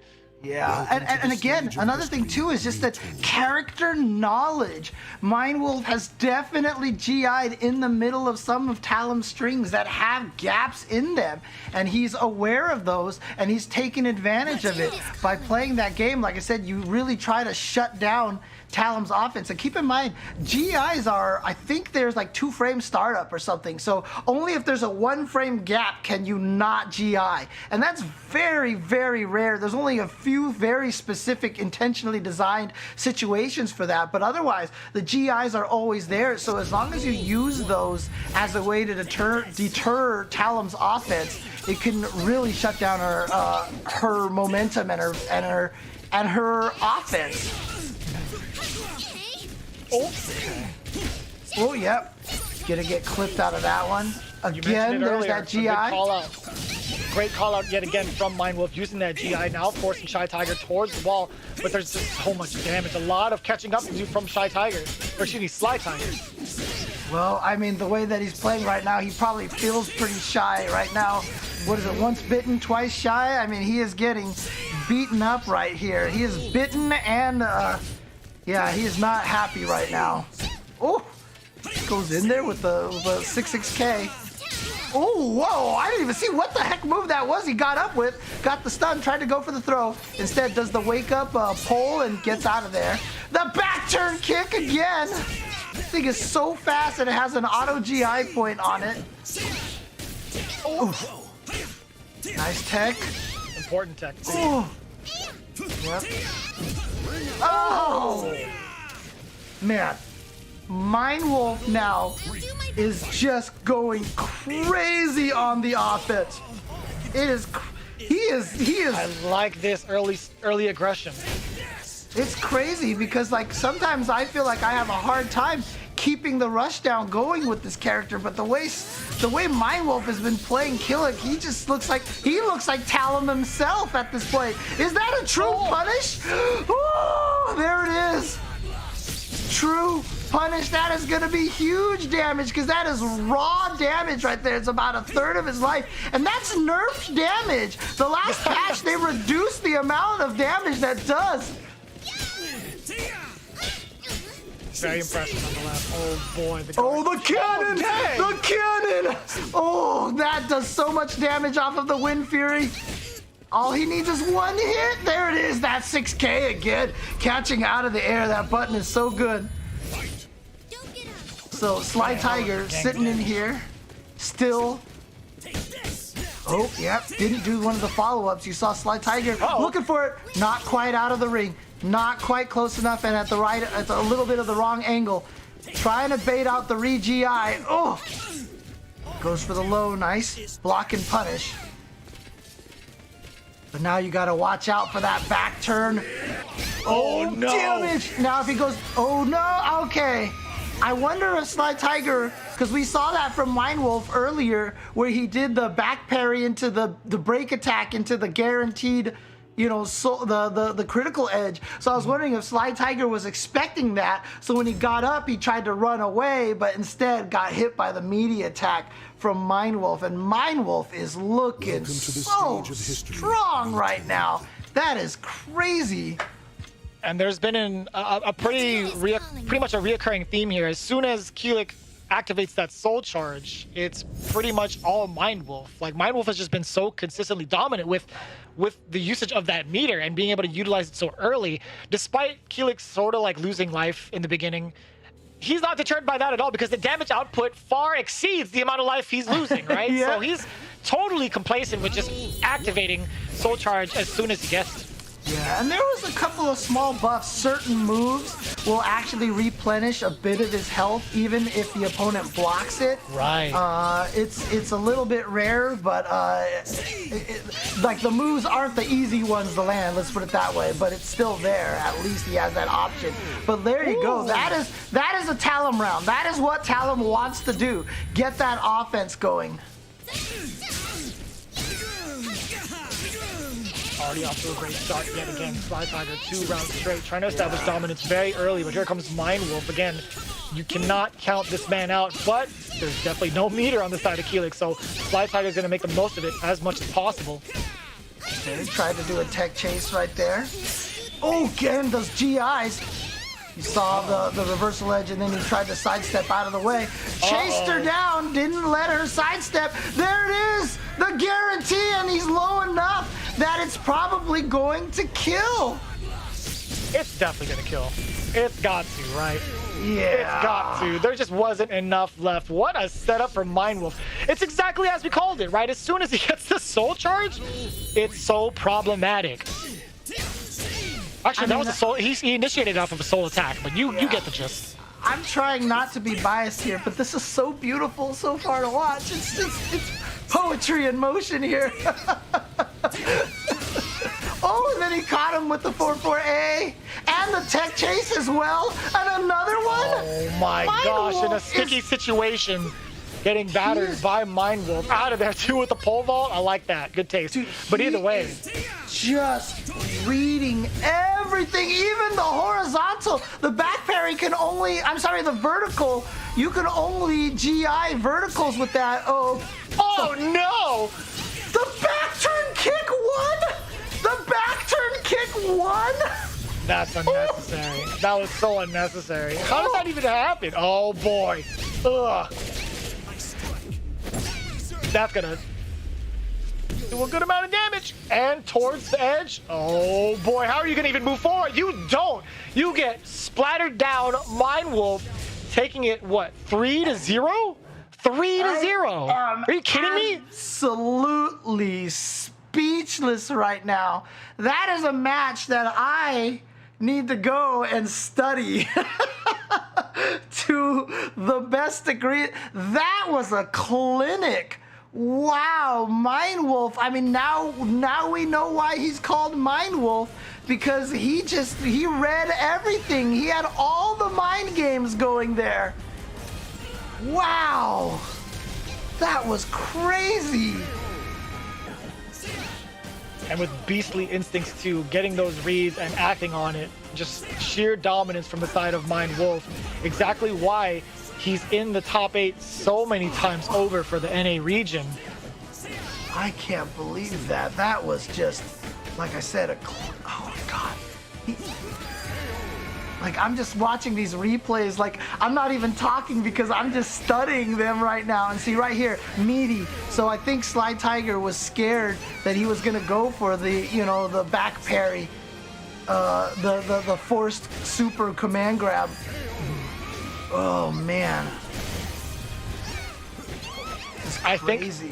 I think this is very reminiscent, or exactly kind of like the January finals. I think Sly Tiger was knocked into lowers bracket by Mind Wolf, met him back into grand finals, where Sly Tiger ending up resetting the entire series in grand finals.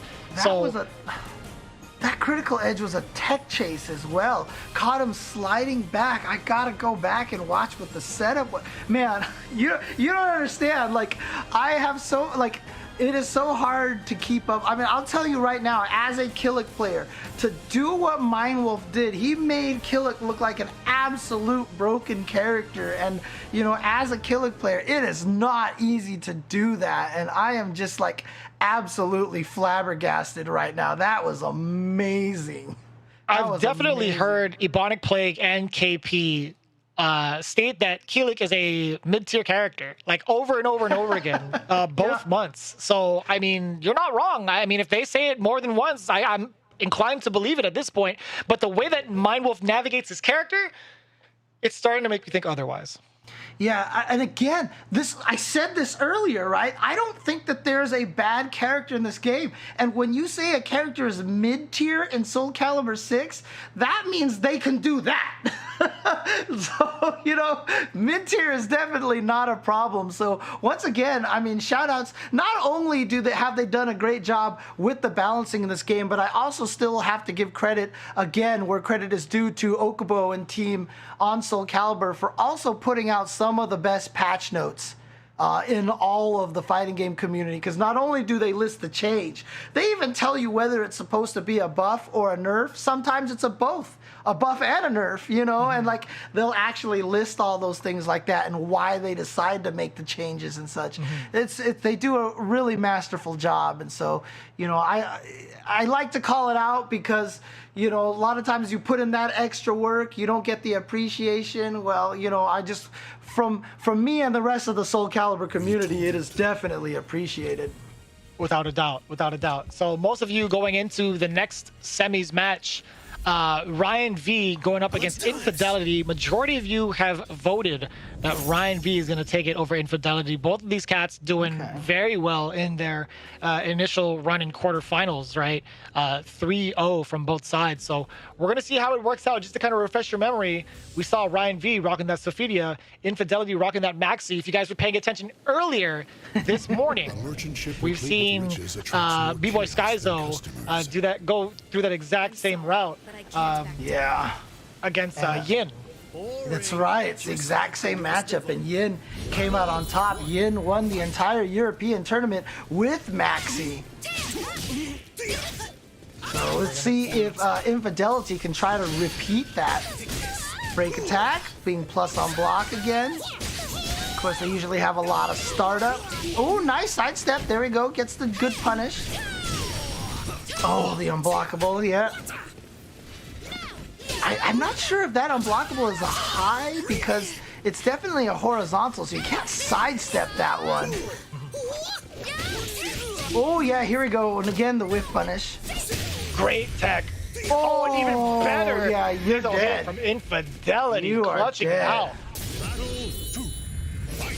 Okay, Infidelity taking round number 1. There's that 6-6A again that we saw from Skyzo. He was definitely abusing that 6-6A from Sophia. Oof. Oh, what an anti-air. You rarely get to see that, but precision. But there we go. There's that. Oh, and you know what? I think that was supposed to be like a tech chase or something if he had actually tried to do an Ukemi, but he stayed on the ground. So there we go, the lethal hit. You see that zoom in on the lethal hit? Oh, that's punish. Another one. Oh, that's the second nice. time he's punished it. Ryan V needs to change it up a little bit. He whiffed the soul attack. Infidelity was already sidestepping. Yeah, he got greedy with the soul attack. If he had done the soul charge, he would have lived and he would have been able to keep going, but he did the soul attack and I think he was just whiff punished. I don't even think he had a chance to block that one. Without a doubt in my mind, Infidelity was within range to get that whiff punish accordingly. Oh boy, but here comes Ryan out versus Ryan V. See, look what you made me do, James. Sorry.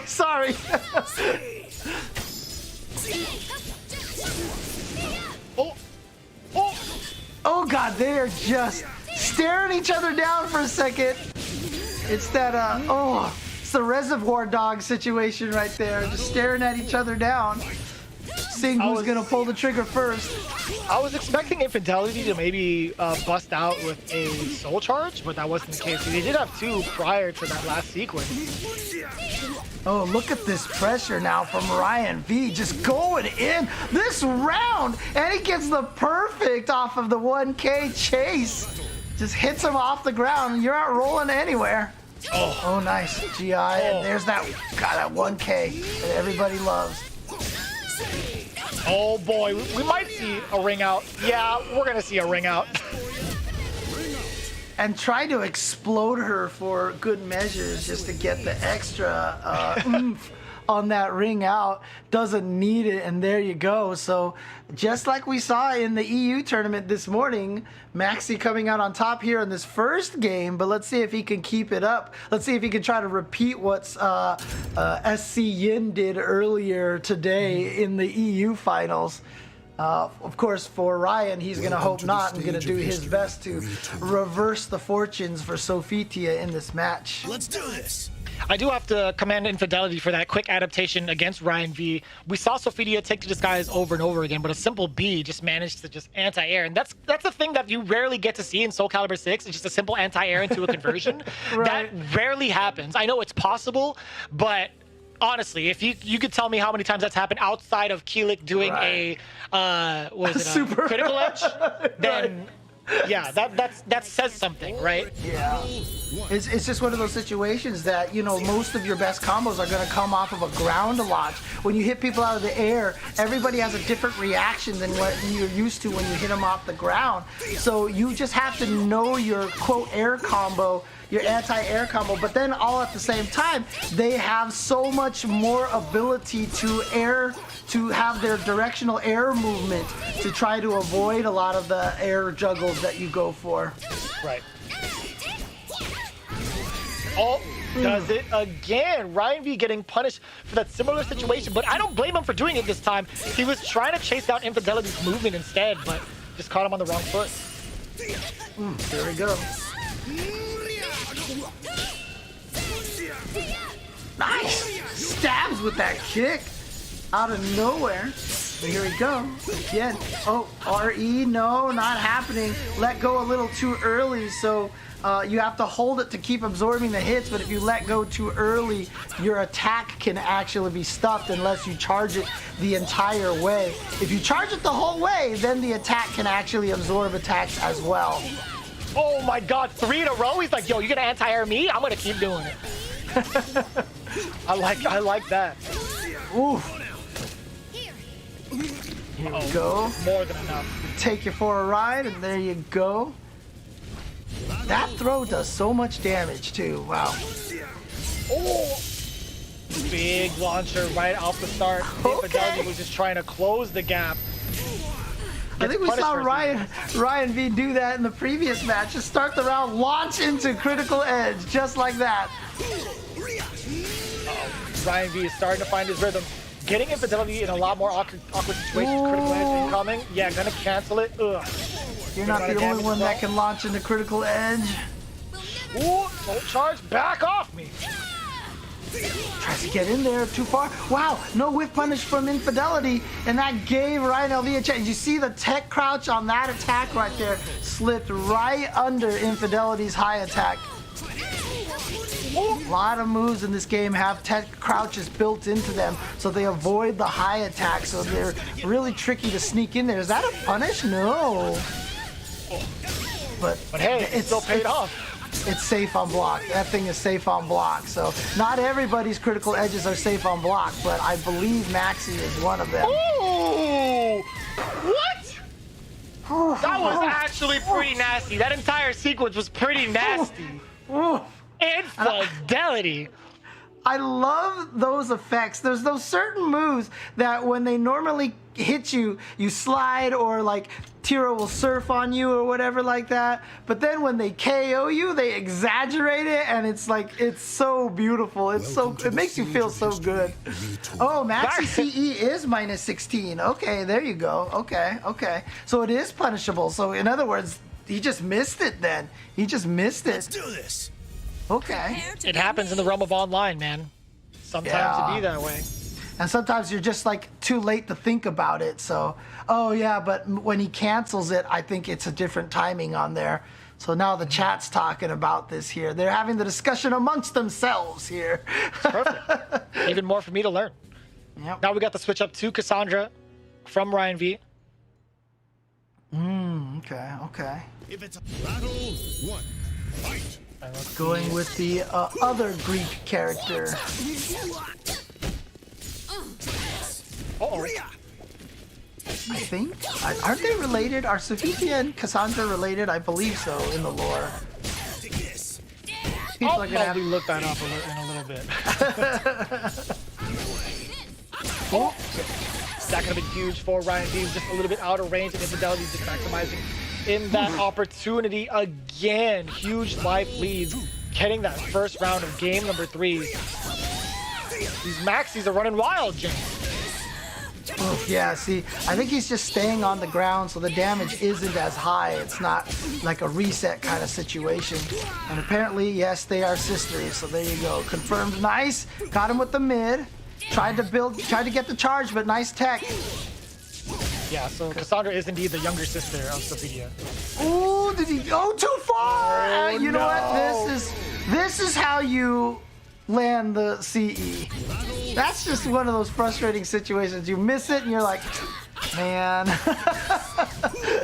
Damn it. Okay, nice GI. Ooh. Back turn, great step from Infidelity, anticipating the movement or the attack from Ryan Diaz. Oh, yeah. Oh, Blowing up the no. GI, and look at the damage.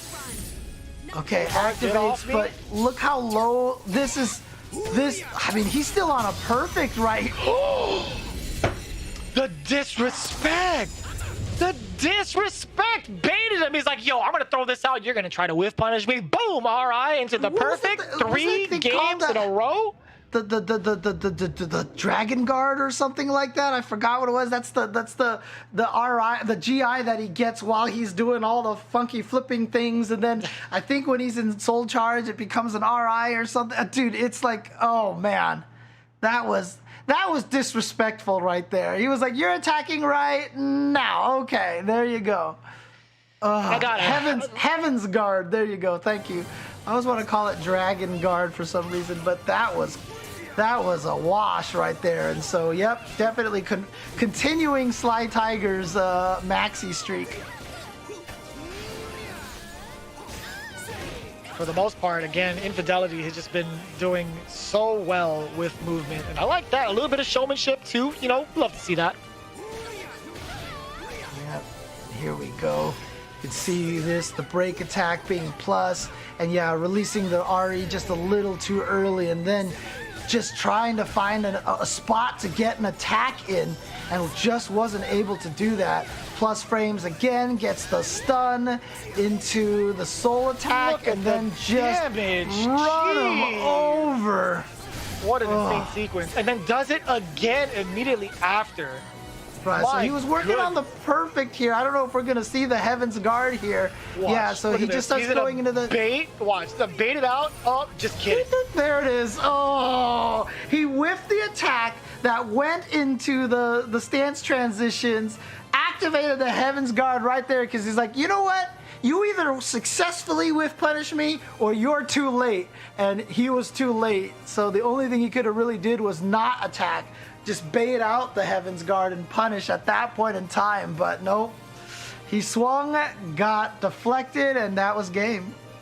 Do you see the scoreboard right now? This is definitely looking like an EU March Finals here in the PlayStation 4 Open Series tournament. Honestly, nothing but 3-0s across the board. Mindwolf didn't get the memo. He actually fell short just one game against Yoshimitsu 6, and he's like, oh, don't worry about it, I got this. But this is an impressive streak of Soulcalibur 6 for the NA region. I haven't seen this from all the VODs that I've seen. I haven't seen matches go by this quickly. Oh man, this is crazy though. I mean, we've got a lot of domination here, and yeah, the maxis are looking really strong when you look at that bracket over here.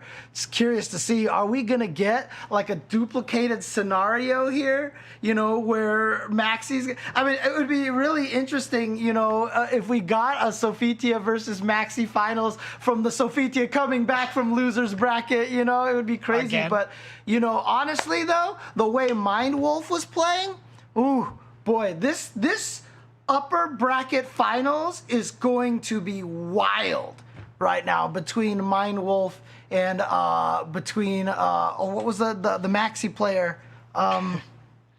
It was Infidelity. Infidelity, that's what it is. Yes, sorry about that. Apologies to Infidelity.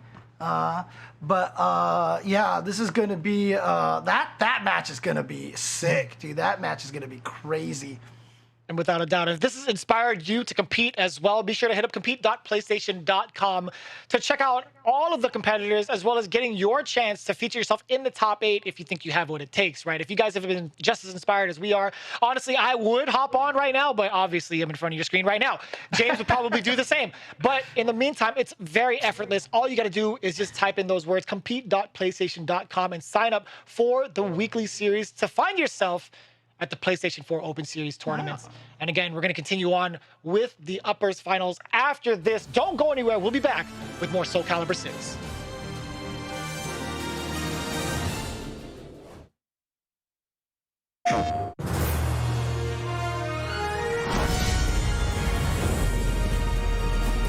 Let's cut Speak it into existence, and it shall be. Close your eyes. Don't get blinded by the light.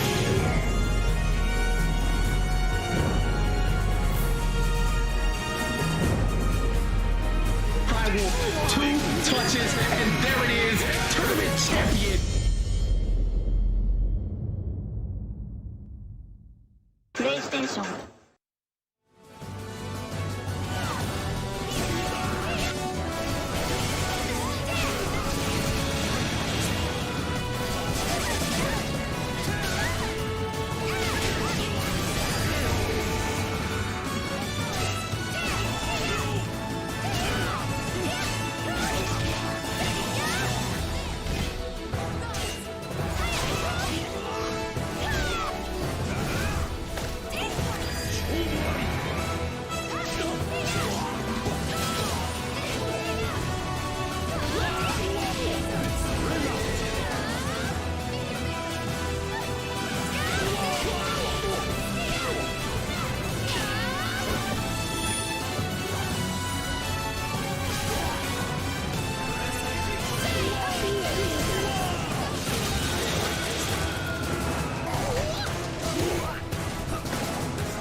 And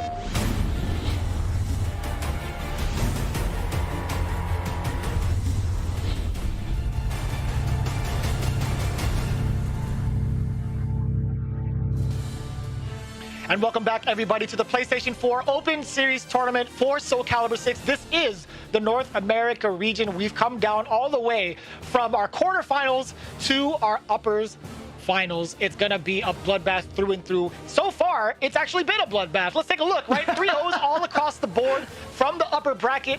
Mindwolf and Yoshimitsu, the only one to kind of dabble in an even range, but for the most part, it's been a 3-0 shutout all across the board. A whole different story for the lower bracket, though. You see Yoshimitsu advancing and eliminating Chess 3-2. Now he's gearing up against Ryan V. Down below, you see Giggs going that went up against Blizzard Elite, went 3-1, and now he has to gear up against Sly Tiger. But those matches are going to be off to the side. We're going to put our main focus and emphasis on Mindwolf and Infidelity. Dude, I am so hyped for this match here because I just want to see both of these players, obviously. I mean, Killick bias aside, the way that both of these players ran through their opponents just now shows that they're kind of at this level. We see why that they are two of the previous winners during the March tournament. The March tournaments this past month, and so I really want to see these two guys go up against each other and just really duke it out. I mean, do I expect another 3-0? I honestly don't. I really hope it's not another 3-0 because I want to see some high-level back and forth action here between these two players because, like I said, they both look so strong right now, so I'm really excited to see how this plays out. Yeah, and whoever goes into the lower bracket finals, they're still going to be like one of the biggest threats, right? Going into the rest of the competition, right? Whether it be Mindwolf, whether it be Infidelity. Infidelity has been doing a fantastic job at taking down player after player after player, and you have Mindwolf, who's been consistently within the realm of top 3. It's going to be very hard to determine who will take it or who will make it out of the lower bracket still. Right. So I'm curious to see that. Personally, if Mindwolf happens to fall short in upper bracket and he has to go up against Sly Tiger again, I would love to see it personally. I'm just saying, I'm not trying to, like, you know, make it happen, but I just want to see how it plays out. Yeah, and again, one of the cool things is these two players, by making it into the upper finals, they're guaranteed top 3. So they're at least going home with $200. But here we go, Infidelity starting quick here again. Nice, that's the character knowledge right there, crouching under the high follow-up from Killick. Oh, there's that counter hit that you see so much. You know, it's catching the run counter right there. It's a nice little horizontal that just catches the run counter, and he gets so much off of that. And look at him just kind of like tiny step in there, flicking away at the feet and getting the hit and the win. Oof. Already off to a fantastic start, but this is one of those things that Mindwolf just gets more info from. He's just going to adapt to it so far. Okay, just about even now. Firing away. Here comes Mindwolf. Again, just crouching under that highs. He knows the strings. Here we go. Plus frames, keeps the pressure going. Again, plus frames, and at this point in time now, he's also wearing down on Mindwolf's guard damage. If it starts flashing yellow, it's past 50% drained. Ooh, back turn kick, yeah. Sidestep. Oh no. You know, oh, there it is, the kick right there. Okay, that kick has closed out a lot of rounds for Infidelity. Yeah, even in the EU region for Yin, we've seen that time and time again. But for the most part, Infidelity again using something quick and easy to take out just that little bit of damage. Oh boy! Low options, goes mid now. Okay, gets him with the sidestep, the 2-2B. But oh no, he didn't get up. He didn't get up. He stayed on the floor, and that allowed Mindwolf to basically get the cheat ring out right there. The cheap stuff. Oh, no crouch that time from Infidelity. Maybe he was expecting the B follow-up instead. Gets the launch. Two ships passing in the night. Here comes the soul attack, and here comes the soul charge. Back off of me real quick. Oh, no, sir! Oh, he read the soul charge, and he had the RI. The only way to stop a soul charge once it started is that RI. Oh, man. He went from RI to RIP. Oh, no. There was a gap, and he felt it, and he got it. Look at the damage. Oh. All right. What are you gonna do about this soul charge? You have no meter to RI this one. Oh, just catches him with the 4-4B. Then goes for the low follow-up on that. He went for the GI, and look at this. I was about to say, Infidelity was trying to turn it into a 3-0. He was running through Mindwolf in the first 2 rounds. Then Mindwolf got that ring out, and then the next round was just, you know what? I'm reading everything. He went back to that Mind games again, Mindwolf games. And then that 3rd round just finished it off to go 1-0. That was a crazy match.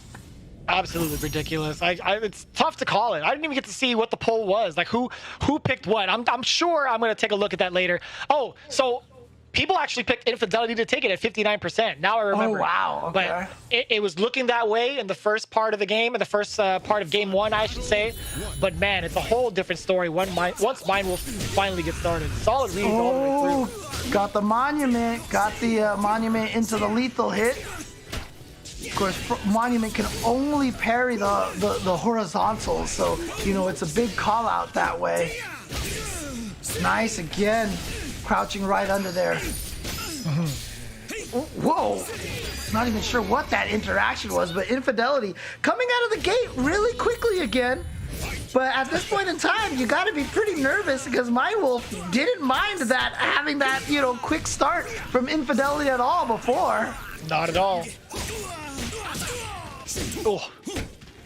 It's looking very similar to how it went game 1, right? Infidelity was starting to get this advantage early on, but Mindwolf now soul charge while Maxi's towards the wall. This is going to be dangerous. Oh, he The got it. flat. Did he get? Yes, Again. This is big damage. Big, huge damage. Nice tech. Keeps himself alive. Is that, that's a punish? Yeah. And he should be able to kill off of that. That tech on the 1A kept him alive. If he didn't tech that, he would have lost that round. So clutch tech right there. And now he gets the counter hit. I thought it was over. Oh boy, here comes Mindwolf now, forcing Infidelity towards this wall. Does have soul charge just in case. Oh my goodness. Doesn't need it. The onslaught, the barrage of offense. He's not stopped. Oh, my leg. Oh no. Mindwolf has him just where he wants him. He's down 0-2. Apparently he likes it this way because it turns him on into this beast at this point. On with the Wolves. You see the wolf pack circling around the arena as well. Home field advantage for Mindwolf. Oh, interesting. Okay, but there we go. The stun hit. And now goes for the throw. Okay, things looking good for Infidelity. Oh, the unblockable got him. Oh, no, didn't take it this time. Like I said, that saved him the previous round. This time, not gonna happen. He had to go for the back tech. This is looking so close. The closest we've seen thus far in the entirety of both Open Series tournaments. Oh, wow. What a duck under. Yeah, he was like, you're gonna AA, I'm gonna duck. Nice, caught him with, oh no, didn't have the follow-up. Looked like he was going for the tech chase. And again, knowing what the maximum punishes against Killick, that's just character knowledge right there. That is pure character knowledge for Infidelity there, knowing that he could punish with the soul charge in those, with the critical edges in those situations. Nicely done. This is looking like a real match right off the gate. Even though it's 1-1, it's been down to the wire each and every time. Sure, some of the rounds were quicker than others, but it's been 3-2 both games so far. This is what I like to see. Chat, let me know. Let me know how you're feeling about Infidelity, about Mindwolf, because this is some pretty high level Soulcalibur 6 right now.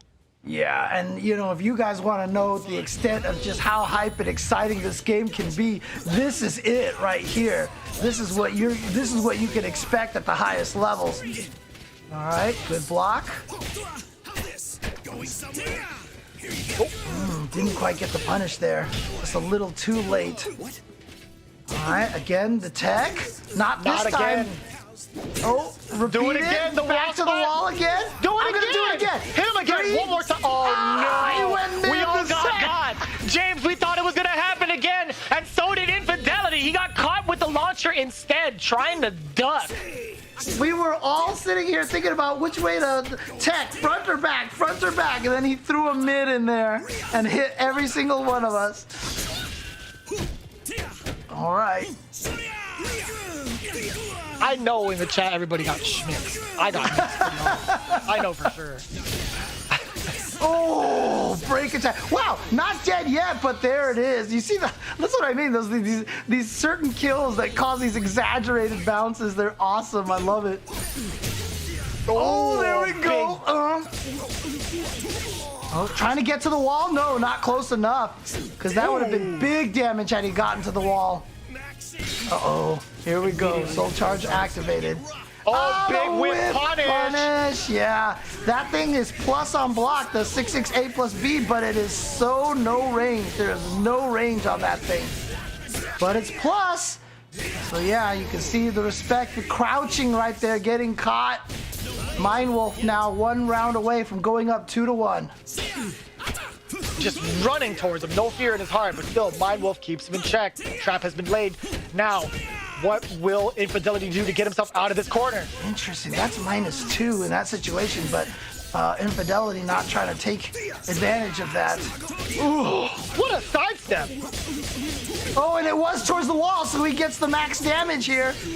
Oh, and goes for a reset. No. Not a natural. Oh, this is gonna be more than enough. No, it blocks the low. Is that a punish? It Okay, sure yeah, is. punish. So he's gonna get good damage here. He's also got a soul charge on deck, but the 2K, just crouching kick, going to take that game for Mind Wolf. Mind Wolf now trying to get to grand finals to guarantee himself at least $300 and at least first or second place here. He just needs to win one more game, but we've seen how strong Infidelity is. He's not gonna back down. He's going to try to bring this to the last game like I think all of us want to see here. We want to see some more of this high-level action in Soulcalibur 6. Yeah. I barely even get to come on to these broadcasts, man, but being able to watch it and talk about it is just a whole different experience. And I know you guys have that same kind of feeling in the chat, right? You guys were talking amongst yourselves and witnessing some of the greatest that North America has to offer. So again, we're going to see how it plays out. This is the match to behold as we see Infidelity already striking quick and striking fast, or striking fast and striking hard. I mean, this is what he does, right? He comes out of the gate like this every single time.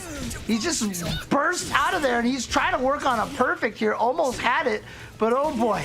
This is scary now. Don't. Okay. Oh, okay. I was getting worried there. We all were, yeah. Ooh, what a weird trade there. Nice sidestep. And now force him into a defensive position on that break attack. Oh, nice crouch under the high. Oh, and he goes for the back throw instead of the turnaround kick like he did in the previous match. Oh, this is huge for Infidelity just like that. Yeah, chasing him down while he's grounded. Such a smart display of... I mean, what a great round for Mind Wolf, and yet Infidelity still able to take it. Starts with the lethal hit into the soul attack here.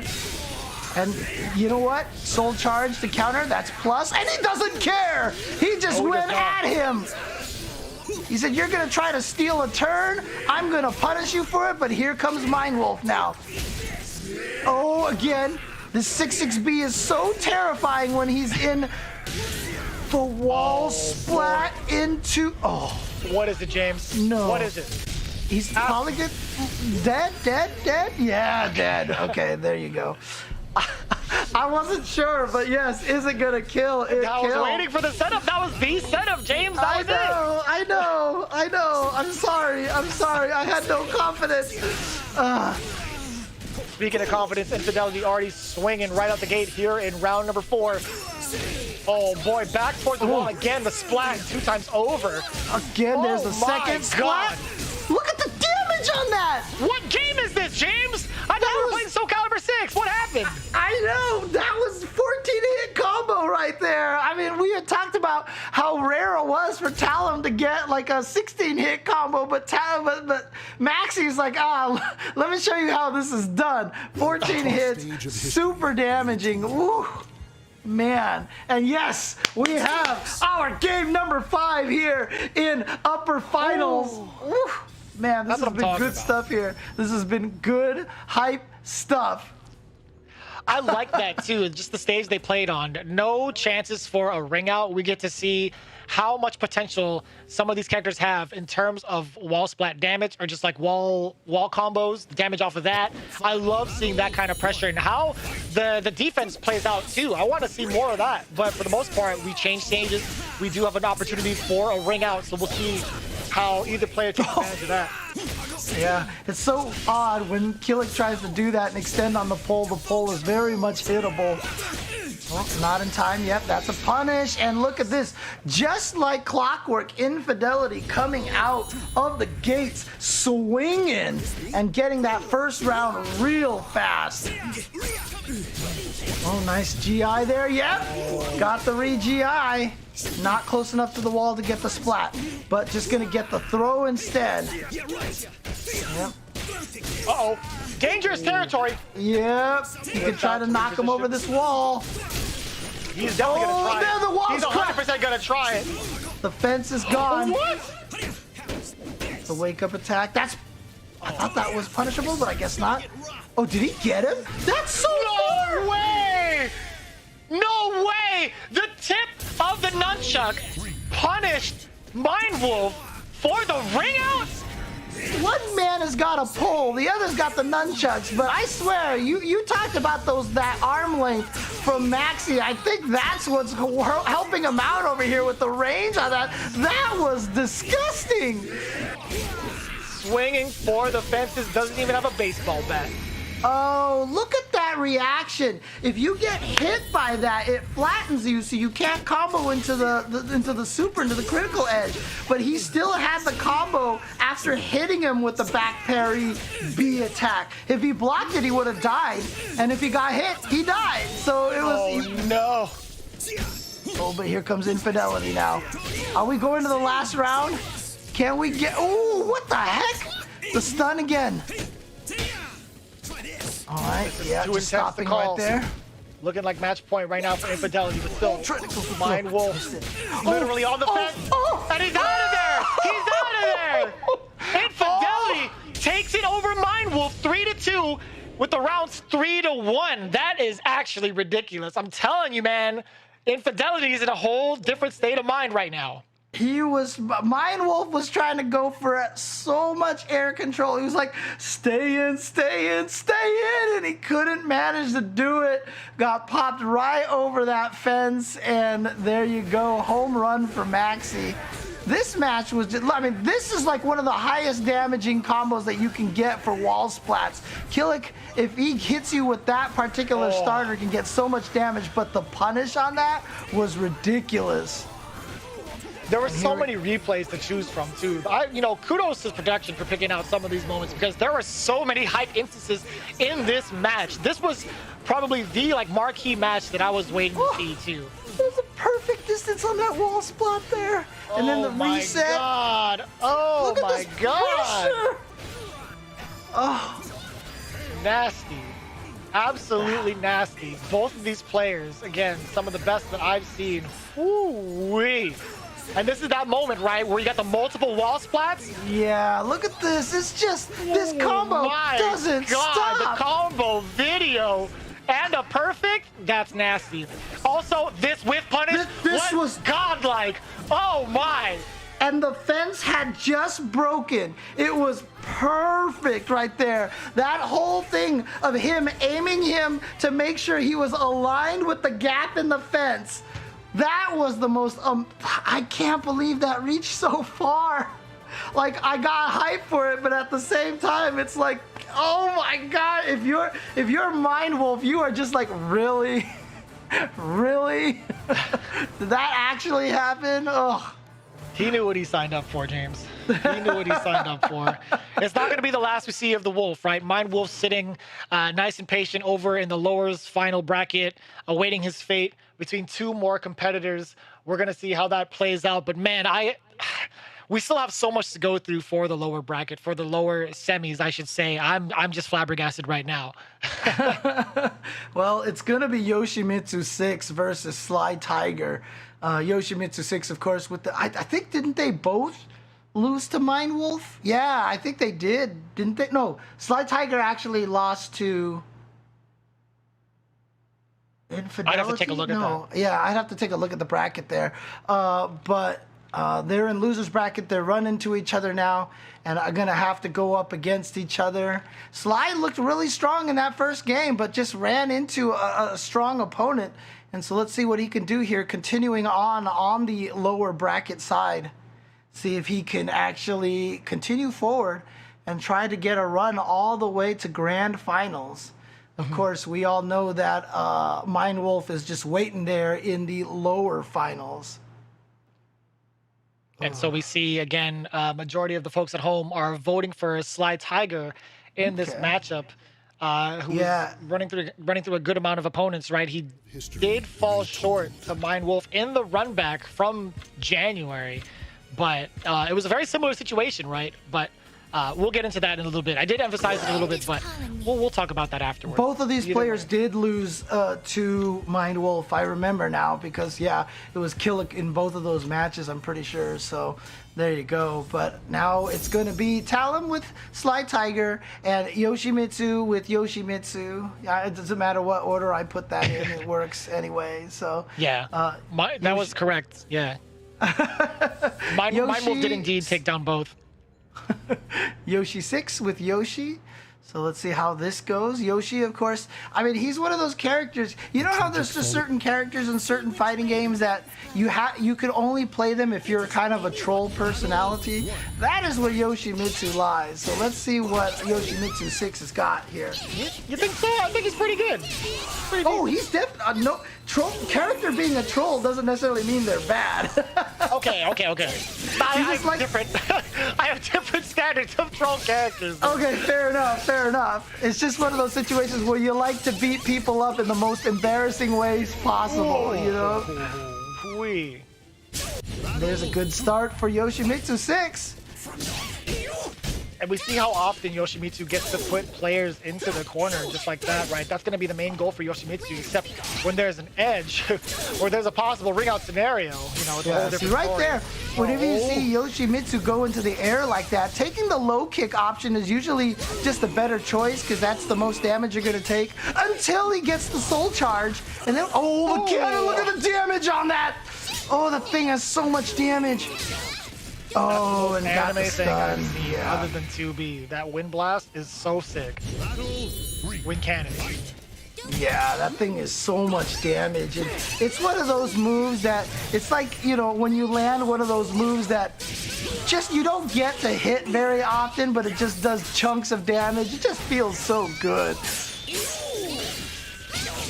We're starting to notice a pattern here with Yoshimitsu as well. As soon as he gets Sly Tiger towards the edge, he opts to back off because he doesn't want to get reversal ring outs. You're right.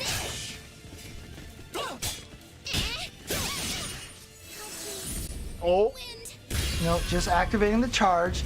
Push him away. Now gets a little bit more range. Now she can cancel this to make that safe. Yep, there you go. So nice just to be able to toss that out and then keep the offense going if it's blocked. I had a feeling you were going to get into that transition. I had a feeling, James. I knew it. I felt it in my bones. You're absolutely right, though. Being able to go into that critical edge and being able to cancel it at will. Oh, boy, we got the charge up. Nice.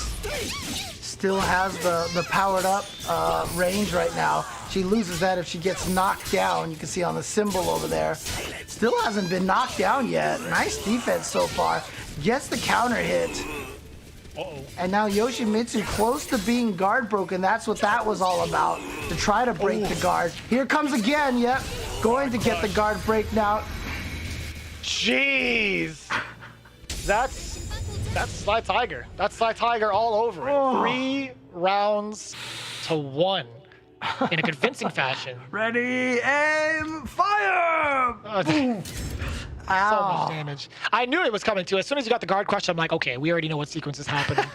But Sly Tiger being able to put Yoshimitsu 6 in that position in the first place, that's what was impressive.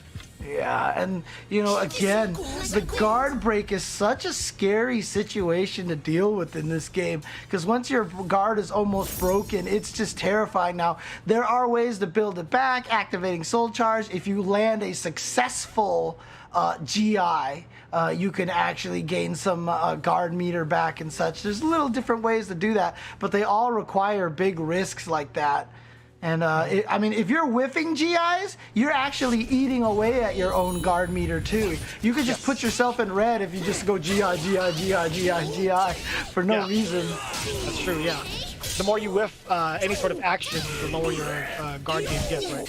Yep. Oh. Big counter hit opportunity here for Sly Tiger. Oh! Okay, here comes Yoshimitsu now, trying to get something going here.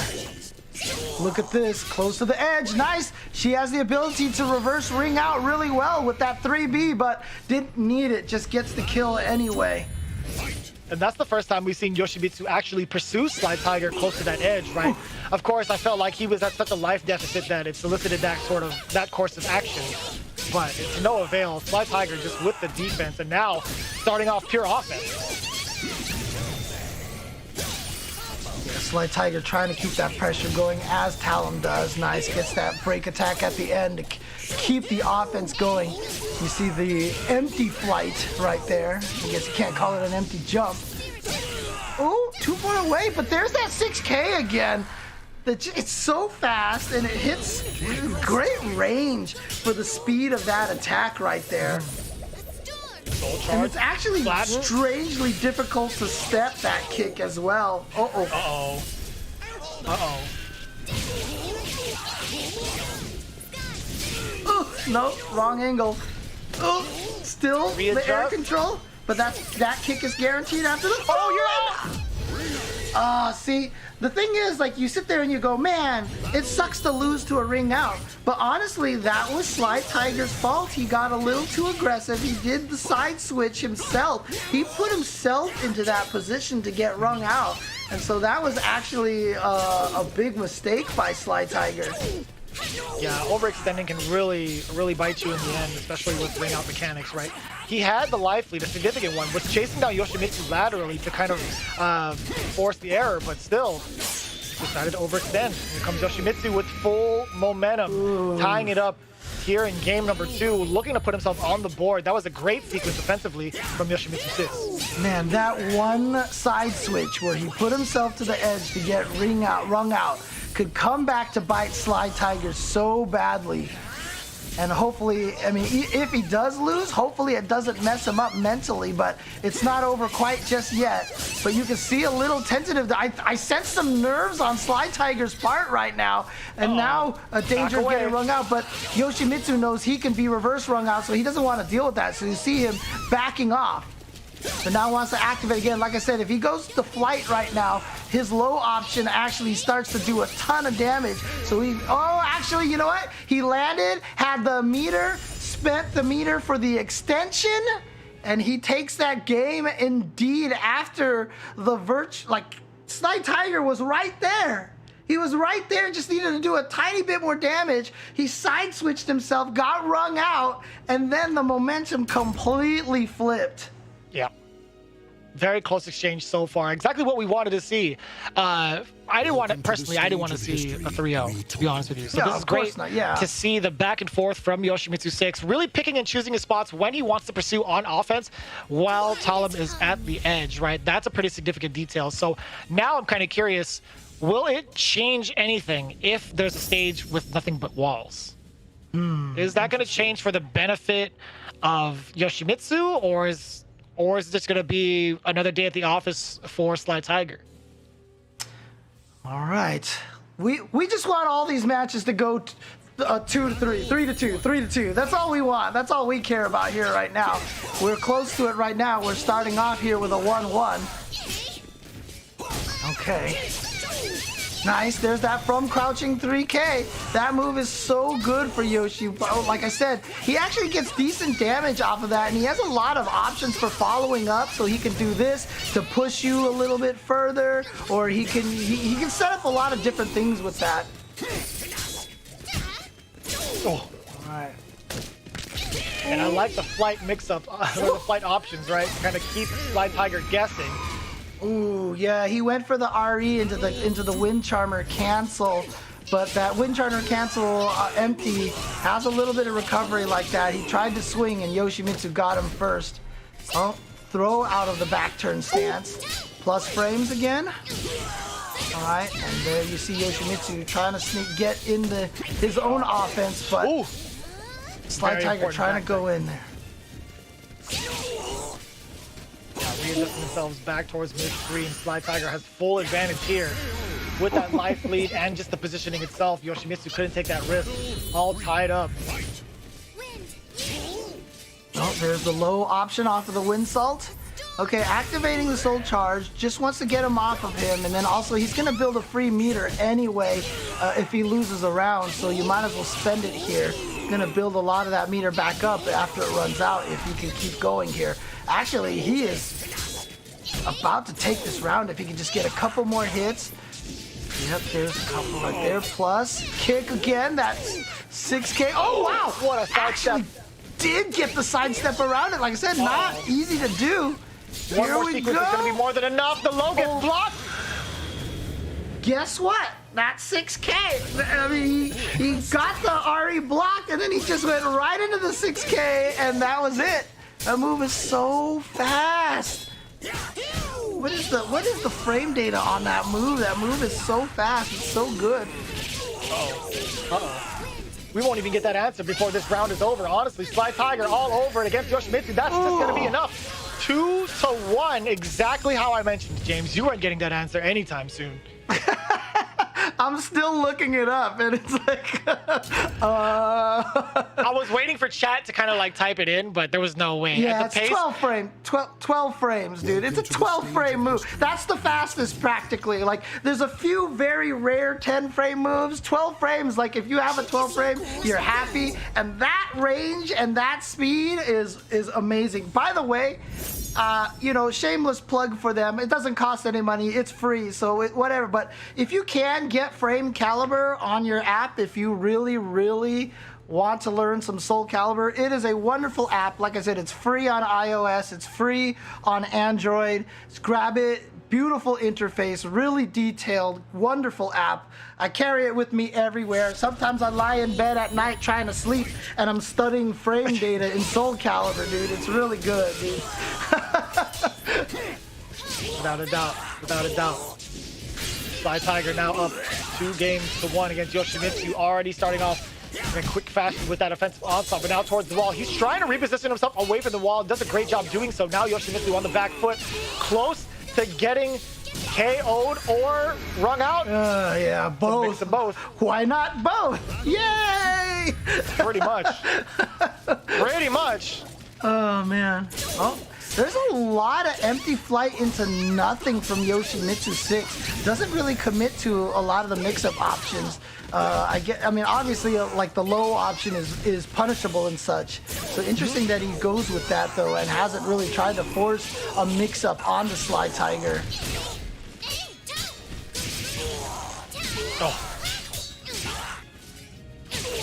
Oh man, boy, yeah, he's Yoshi was stuck. so scared. He's like, I don't want to go. Oh, guess what? 6K. Okay, no los dos. We got it again, back to back. Why not have both? Sly Tiger up, looking at match point against Yoshimitsu 6. There's a ton of hesitant movement from Yoshimitsu 6. A lot of reluctancy to try to get their turn back. I mean, I don't blame them. Out, yeah. Ring out. There you go. Launch On the into the board. flight. Into, I think that's like B plus K might be the throw. I don't remember the input for that, but where he just kicks you and just launches you right out of there, yeah. Oh, what? Tracked him on the way out, too. I thought Sly Tiger was going to be punished, but either way, Soul Charge incoming now towards the wall. Yoshimitsu 6 in trouble. Gosh, he's just like, it's like a boxer here, man. You know, he's like using Yoshimitsu as a punching bag now. Okay. Yeah, there you go. Kick follow up, and then goes for the okay, that's not what I was expecting. Fancy Nice footwork, and Sly Tiger continuing the pace of EU, but transferring it over to NA. Man does not need his vaccines to travel for this one. He's just taking it down consistently, right? His scores have been phenomenal. He got 3-0 in his first round in the quarterfinals of Upper when he got sent down by Mindwolf. Since then, he went with another 3-1. Does it again against Yoshimitsu 6, 3-1. Now has to face off against the man who sent him into lowers in the first place. It's going to be Sly Tiger versus Mindwolf. Yeah, and you know, that was kind of a blow up in that match. Now, I really did feel like Sly Tiger kind of got caught off guard and then kind of just was like, I'm not sure what to do. Hopefully he's thought about it a little bit, you know, and a little bit more prepared for this fight this time, but, you know, because you definitely don't want to have a repeat of what happened last time. So let's see what Sly Tiger's got in store for Mindwolf. But again, Mindwolf, despite having lost in the in the upper finals, he has been looking so amazing. And like I said, that first time that he fought him was just, first time that he fought Sly Tiger was ridiculous. Now I'm eager to see the run back, but just the way this match played out, honestly, it was looking like it was going to be a 3-2 affair, but every single one of the matches went pretty close. Right. I say that, but then look at that, 3-1. Yeah, but here, look at, man, once Talum gets going, she is terrifying because a lot of the times when you fight against Talum, it's really hard to know where the strings start and where the strings stop because she's got so many ways to transition into the Wind Salt and the Wind Charmer. The Wind Charmer especially because the Wind Charmer can lead into moves that can chain into Wind Charmer. And if you don't recognize it, it's just going to keep looping on you and you're gonna get overwhelmed. And you can see here right now Mindwolf and Sly Tiger, and yeah, you see that it's a rematch from earlier and Mindwolf did take that 3-0. So let's see how this goes.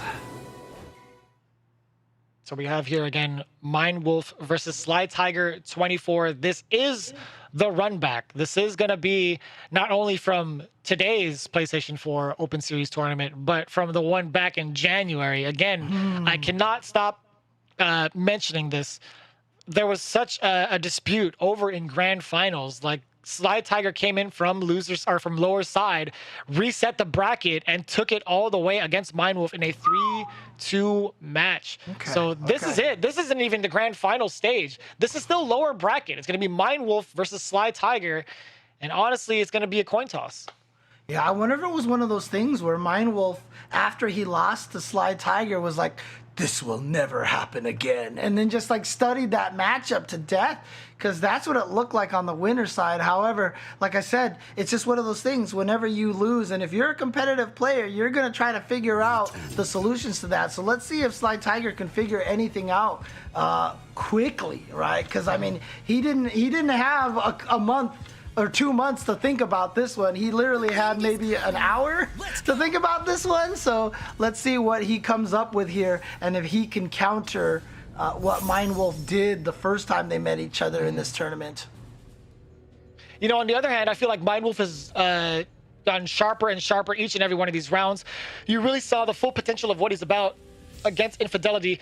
Sure, he fell short just barely, but I bet you that's going to keep him in that state of mind to be like, all right, now I can't let any more small mistakes go. I have to finish the job, and Sly Tiger just happens to be in the way of that path. So we'll see how it plays out. Already off to a solid start for Mindwolf. Yeah, I remember one of the things I said was one of the crucial aspects of the match the first time they're going was these GIs. And we've already seen 2 GIs here now for Mindwolf. Like I said, these GIs are a good way to shut down. We didn't see Yoshimitsu using very many GIs against Sly Tiger, and so that's what allowed Sly Tiger just to go ham with the offense. But look at this, despite the GI, Sly Tiger taking the first round on the Por qué no los dos. He didn't even need to finish it. Honestly, it could have been a ring out either way, but I do like that. Might as well make hitting sure. a little bit of life left. Tried to go for a tech chase right there. Ooh, delayed that last one? Okay, there's that GI again. No attempt to re-GI, so that break attack's not going to find its mark. That's going to find its mark, though, and get the lethal hit. Back to the same side we came from. Yeah, gets under there. And too far away for the back turn kick to connect. A nice job on Sly Tiger realizing that he could whiff punish with the back turn cannon like that. Ooh, that was so much damage. Oh my goodness. Again, the cannon out! Ow! Oh my god. This hurts. This hurts my soul. It hurts my soul a little bit. Oh man, but you know what though? I mean, this is great news for Sly Tiger. If he can take this first game, that'll be a huge boost of confidence, especially after going 0-3 last. Oh no! Never mind. There you go. The ring out. Ooh. Battle 4. Fight. Jeez. Gotta watch out for that. The Asher dance from Killick has such ring out potential, but the problem is, like, it punishes you for staying on the ground and not rolling. But he has ways to tech chase the roll as well, so it's kind of a tricky situation. But here we go. Ow! Ow! Speaking of like damage! Not like this. Oh no.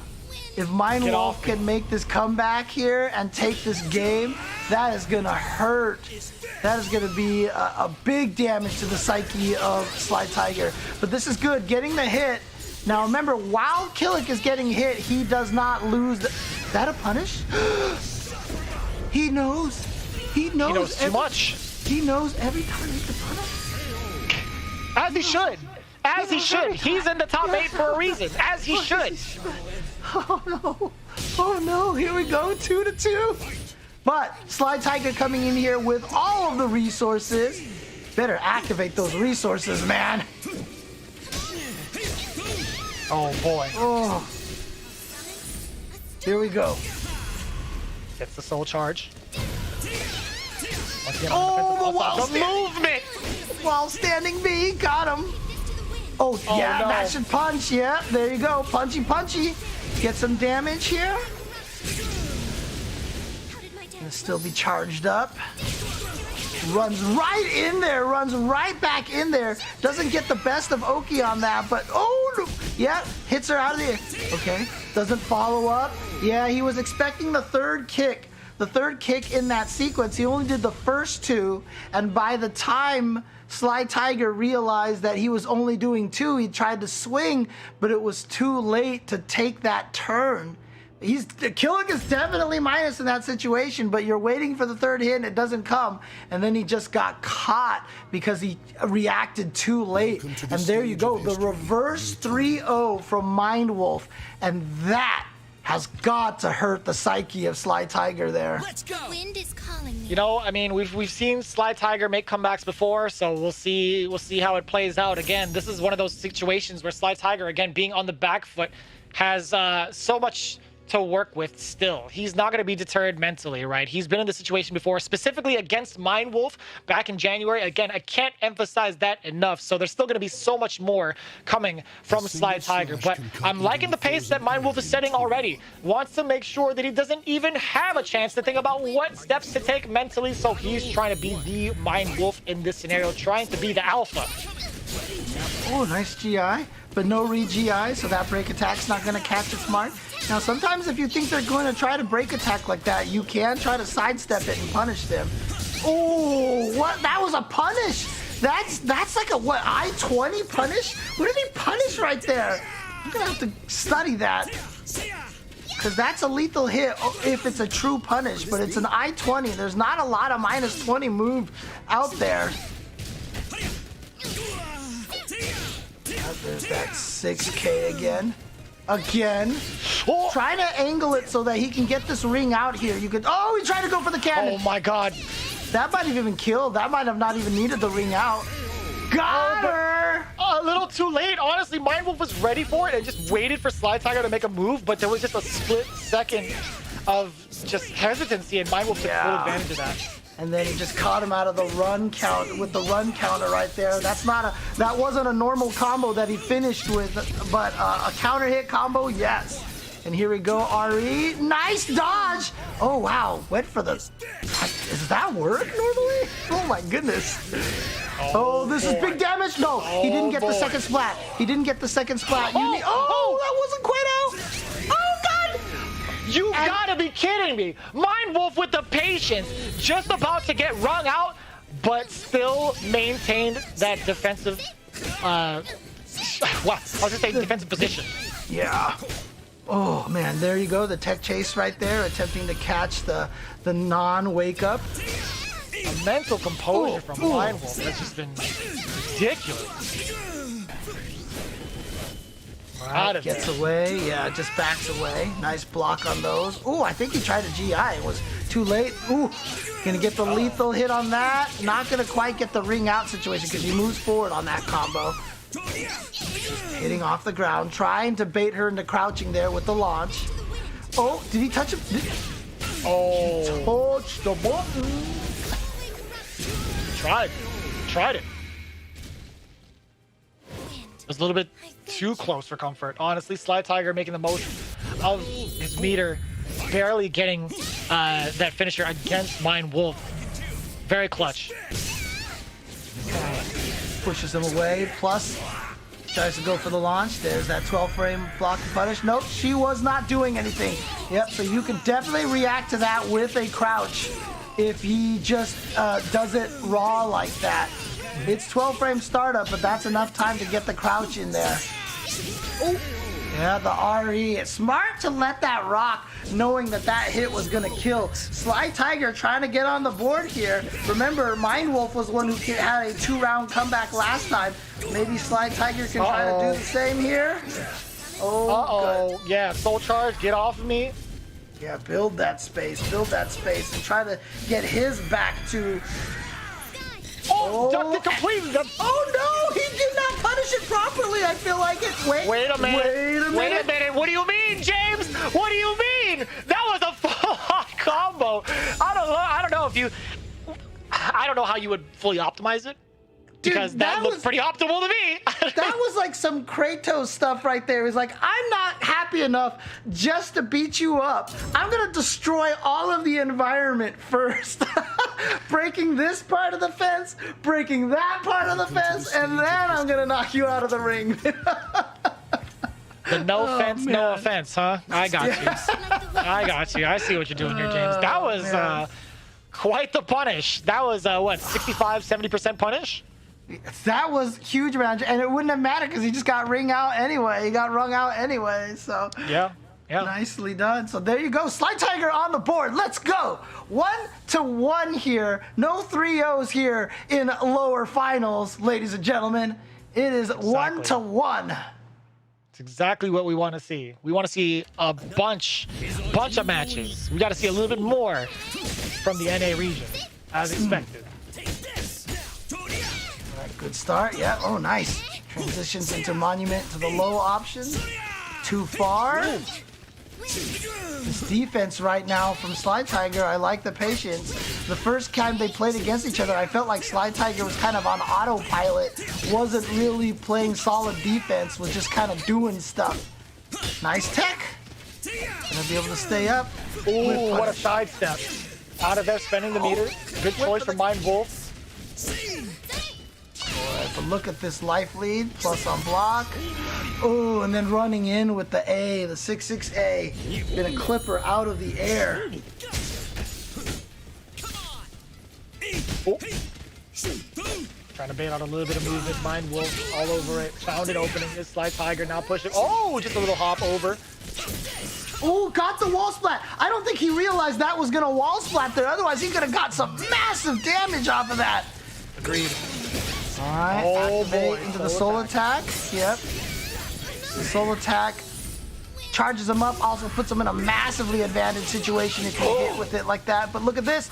Big damage now for Sly Tiger, but he kept swinging. He stayed on the ground, and Mind Wolf used his wake-up attack that's unique to Killick to punish that. Unique to Killick, huh? Yeah. Mid-tier, huh?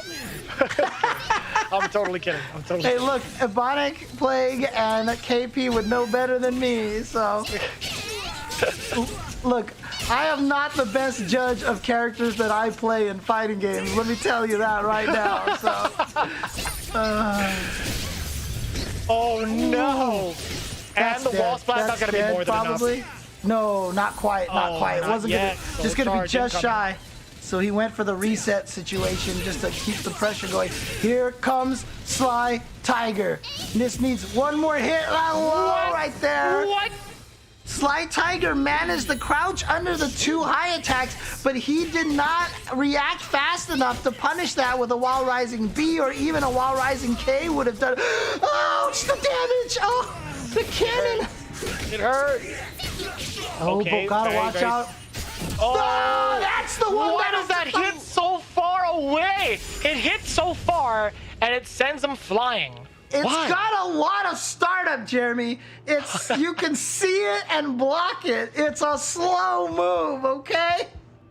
Oh man. No Killick apologists here on commentary at all. That's fair. That's fair. On mine, it's a whole different story, but come on, man. Come on, man. It's a good move. It's a good move. Pretty solid move, if you ask me. That is absurd. The range on it and how far it sends you flying. Yeah, That's one for the books, for sure. It is one of his best front-facing ring outs to catch people with their back against the edge like that. It's actually really nice. Yeah, Sheesh. landing with the 2 A plus B right there. 2 to 1. 2 to 1, Mind Wolf's favor. Yep. Mind Wolf now at match game. Broken. Oh, he crouched. He crouched. No. Uh-oh. Looking all Mind Wolf right now, but Shy Tiger. Oh, I'm a little bit too late. I might have jinxed him. I was gonna say Sly Tiger has been in rough situations just like this and made the comeback, but without the meter, it's a whole different story, right? Majority of those comebacks have happened while in soul charge state. Okay, gets the counter hit combo plus frames on that. Charge V plus K. Here we go. Activate. And again, great that 6K from Talon. Oh, the while standing B plus K. Gets the combo. Again, what's the mix-up at this point? The back throw! And so, like I said, the 6-6B causes so much damage on its own. It has the automatic follow-up there. And then you're scared of the throws, but you're more scared of the front throw because that leads into the super, so he can sneak in the back throw like that. Oh. You know, I've said on my own stream before, I'm not sure how to make Killich Soul Charge scary. And then you watch somebody like Mind Wolf here, and it's terrifying! It's absolutely terrifying. Oh, but boy, Sly Tiger is big looking to activate damage. soon. After this the throw sequence, he reset. has to activate, right? He's not even going to get the chance, and Mind Wolf 3 to 1, getting 3 rounds straight in that final game against Sly Tiger. Redemption from 2 months ago. Pure redemption. Look, Mind Wolf obviously definitely was not happy about that loss to Sly Tiger back then because he definitely studied this matchup because he was on a roll this fight. Now, like I said, it was nice. Sly Tiger did get the one game in there to tie it up to 1-1, but after that, it was all Mind Wolf. And it's crazy because, you know, on my stream, I use Killick. I don't have much success. There's some people in my chat that talks about how Killick's not a strong character.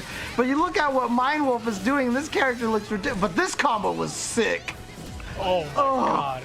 There was so much damage on that punish. I was like, how much further can you optimize that?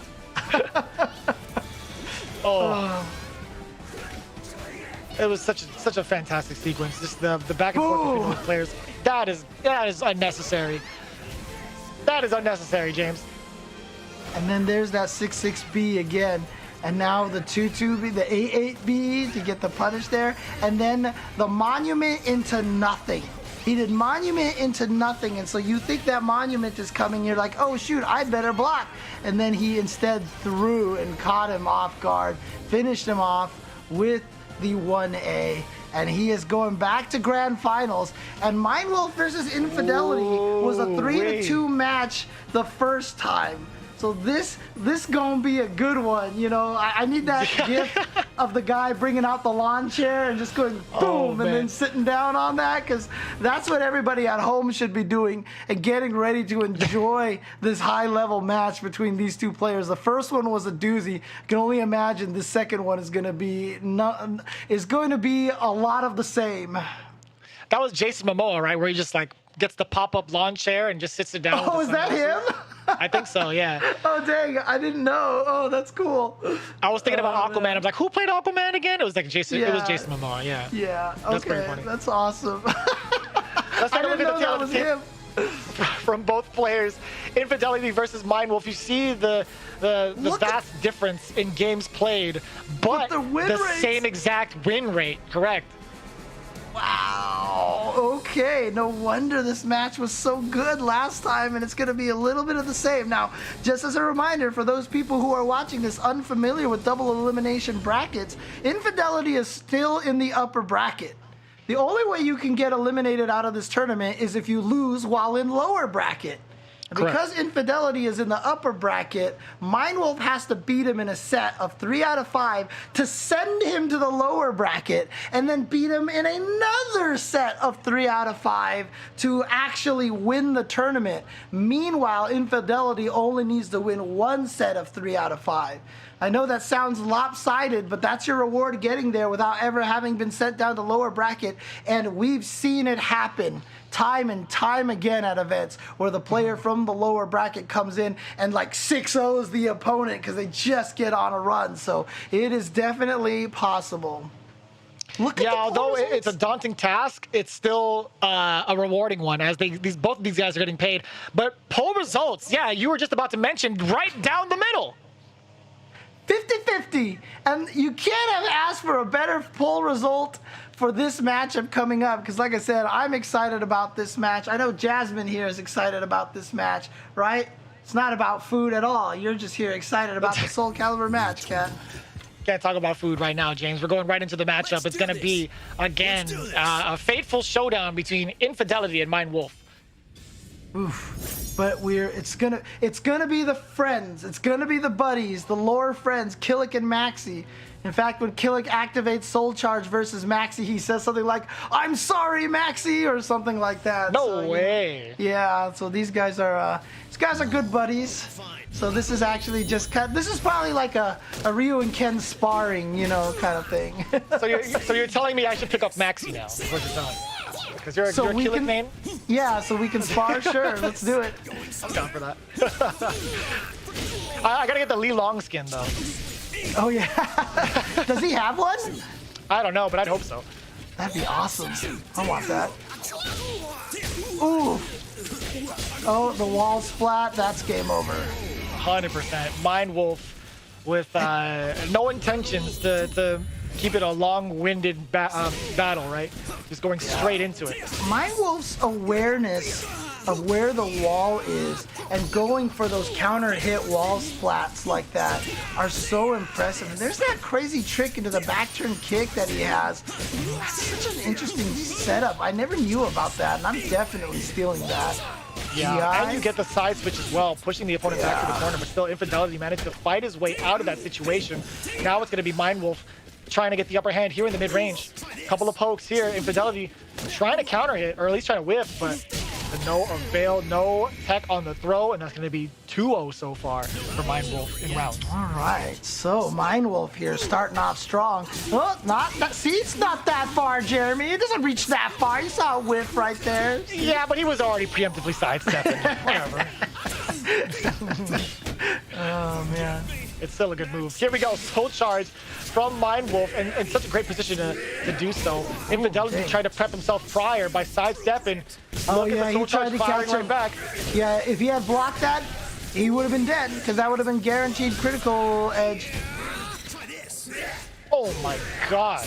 Oh, he got him. Look at rebuttal. this. Oh, but the sidestep nicely done by Mindwolf. You know, it's funny. We've got you said that there was like a wolf pack out there, right? And so There is, yeah. You know, with Mind Wolf over here playing all the mind games, does that mean Party Wolf likes to play all the party games? Is that how it works? Welcome to the stage of history. Is that the lore on this, or Probably better Party Wolf than Cry Wolf, because honestly, I would just be more concerned about how they're feeling instead Cry of games. worrying up. the crying game? There you go. There it is. It was going to be back into the second game immediately afterwards. That onslaught from Mind Wolf was a pretty oppressive one. We got to see what Infidelity has in mind to make this comeback happen. Maybe a stage select would be, or a different stage select would be. No, actually, that's not going to be the case at all. Yeah, I was going to say maybe the threat of having a ring out would change things. They went back to the characters, so like it might have just been unfortunate chance that they just got the same stage. It can happen. Mm-hmm. That makes sense. That does make sense. Okay. No, great patience from Fidelity, yeah. A little bit of damage. Infidelity is going in with this offense. Oh my God. Yeah, the patience was there, but eventually he just found the opening, and then once he finds the opening, you see that damage right there. It's ridiculous. Okay, force block situation there. Force him into the minus frames.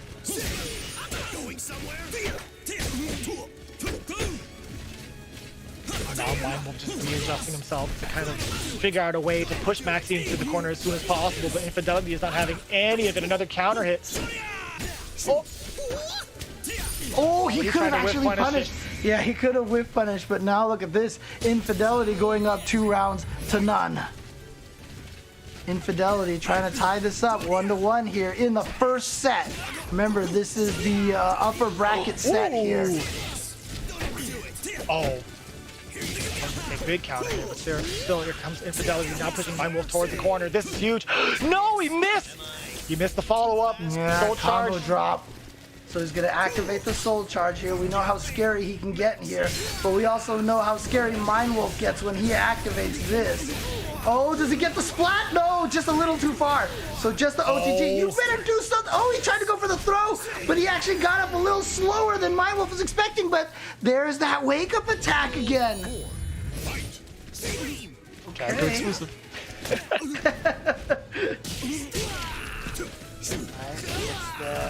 Back throw. Oh! Oh boy. Oh boy. Infidelity. On the move. No! Oh no! Not quite dead yet. I think he could have killed him off of that, but oh no!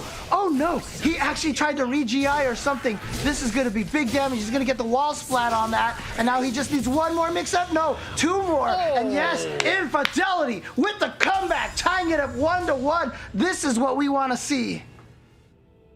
3 rounds to 1, by the way, in game number 2.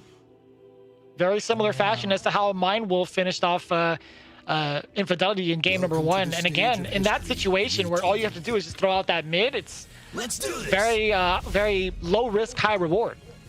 Yeah, man, but like I said, let's get this to go 3-2, reset 3-2. Is that what we want? I know everybody at home wants to see some more high-level Soulcalibur action between these two players. Let's go. I'm absolutely down for it. At the pace that these guys are playing, I'm game. I'm strapped to the seat, man. All right, here we go. Game number 3. Who's going to take that crucial 2-1 lead so they have a little bit of wiggle room, and who's going to have their back against the wall? Oh, wow. But that back turn kick is so good. Has an auto GI on it, though it doesn't GI. That's out. That's out. Yeah. After you block the first one, crouching is usually recommended because the kicks go over your head and the follow-up is a low. The B follow-up is a low. The kick follow-up goes over your head. You generally want to crouch it if you can recognize it. Oh! 2 ships passing in the night. Now it's Mind Wolf with back against the wall, but no, finds a way to finesse himself out of the corner so quickly. And here comes Infidelity, swinging away. Look at this offense now. Just keeping the pressure going. Mind Wolf trying his best to block and then finds his opening. And there we go. I knew it was coming. I knew he was gonna go for the low. I felt it in my bones, James. I knew that was gonna be the sequence. Yeah, and Mindwolf, even though he got hit eventually, that little defensive sequence was so clutch for him because he was just so patient. And though he did get hit, he staved off so much damage. And there you go. Oh. Is that a combo? Whoa. What just happened? Yeah, that's a combo. That's a combo, of course, yeah. The forward throw gives Killick a big old combo. You can usually just go into the super and grab, but if you just want to keep the damage going, you could just go ahead and do that. I think he probably was trying to go for the 6-6 K-Slide B, maybe, because that combo definitely does more damage. But if you do it too fast, it comes out as the 6-6 B, and you get that follow-up anyway, which isn't so bad. So there you go, but look at this. Look at Pretty this. impressive. Pretty impressive play. 3 rounds straight in game number 3 from Mind Wolf. We're potentially going to see a reset, or at least, at the very least, see the first set go down to the wire. Absolutely. But it is 2-1 right now. Battle 1. Fight. Infidelity has got to do something. And yeah, again, coming right out of the gates, running. And I like this. Both players taking their time to think about what they need to do to reassess the situation. I'm just totally kidding with you. We are going to be resetting, just momentarily, we're going to be resetting the match for both of these players. But again, I'm kind of curious to see what Infidelity has in store for the rest of these games against Mind Wolf. Okay.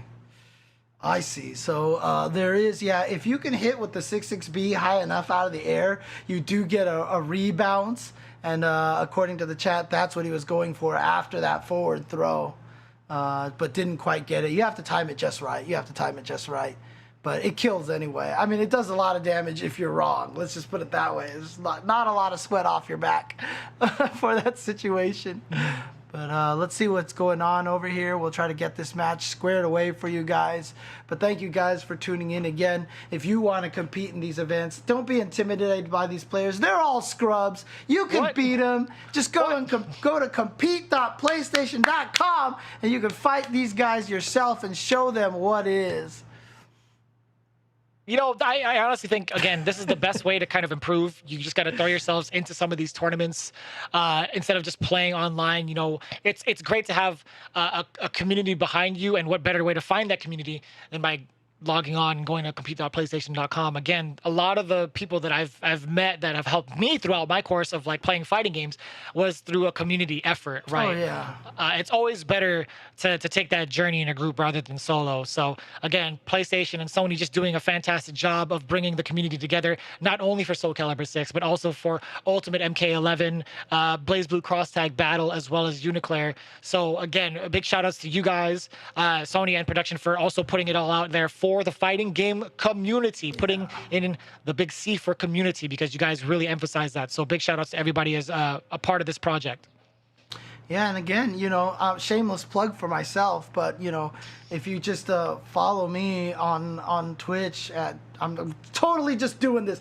Twitch.tv/JChenzo. I mean, every Monday night I do a casual gathering of Soulcalibur players, and a lot of the guys that are in the chat here are in there a lot of the times, and we just play and hang out. So if you want to learn the game, it's a nice environment to learn. A lot of very helpful people there want to teach you how to play the game because they love to see the community grow, and we just get some casual games in. It's a lot of fun, and it's good times. It's definitely good times. So please tell me you call it Soul Casuals. I called it Soulcal distancing is what I called it. Not bad. Not bad. Online Soulcal distancing. So there you go. I actually never pay attention to like stream titles sometimes, and I just go right into VODs, or I'll just watch it and just listen sometimes and just like, you know, pop my head in every time. Yeah. I always miss it. So that's why I'm like, I hope you call it when I think you call it. But either way, it's nice fun work. times. It's fun times. And don't worry, we'll get the players sorted out here in just a second. Yep, there it is. We got the match all ready to go. Once again, it's going to be 2-1. It was Mindwolf, right? 2-1 over Infidelity. Correct. Okay. That is indeed correct. Yeah, so Infidelity looking to find a way around Mindwolf's strategy thus far, right? We're going to see how it plays out. We had a slight change in stages, as you can all see. Yeah. Oh boy, no. I thought that was it. He made it in. He stayed in. He stayed in. Oh boy. Okay. Safe. Oh. Uh-oh. No, big GI. You gotta be knocking him down, right? Nope. Almost. Oh, it was just the wrong off axis. angle. Yeah, it's just a little. Oh, yeah. 2A followed by the follow. That's 2A slide B. If you see the 2A and you block it, he's minus, so you can try to take advantage of it and take your turn. But if you don't expect him to do the 2A slide B, you can get yourself hit by the follow-up there. Uh-oh, he tried to re-GI. He tried to re-GI. So that is going to get lethal hidden. Hidden? Lethal hit.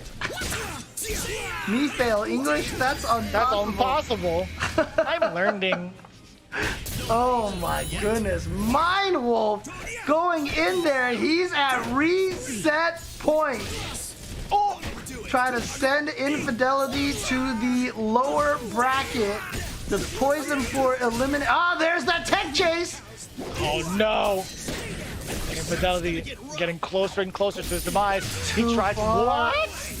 Yeah, so it's just one of those situations when you see yourself whiff and they're far away, you're like, well, they may miss. I'm going to go for the GI because if they're on time, they punish me. If not, then I get to kill them. And look at this. Infidelity staying in there.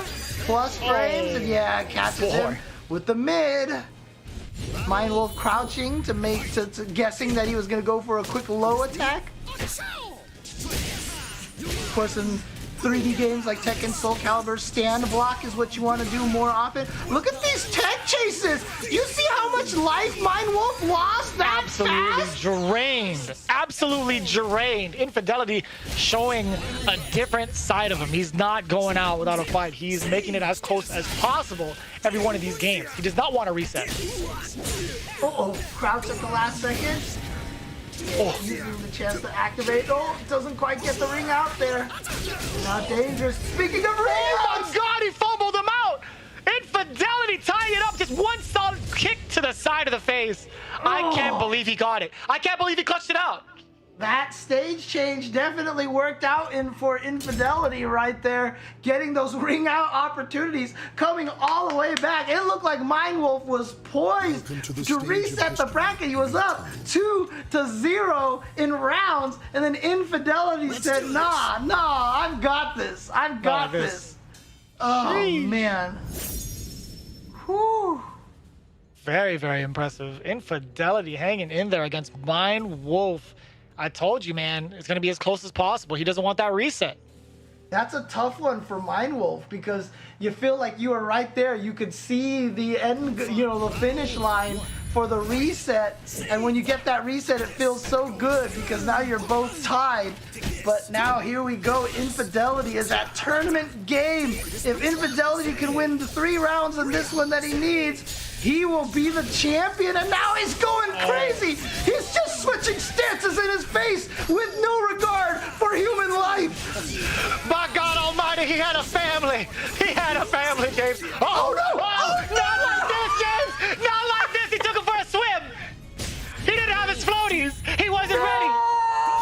No, that is so unfortunate. That hurts if you're Infidelity with a round like that and then just getting, oh man.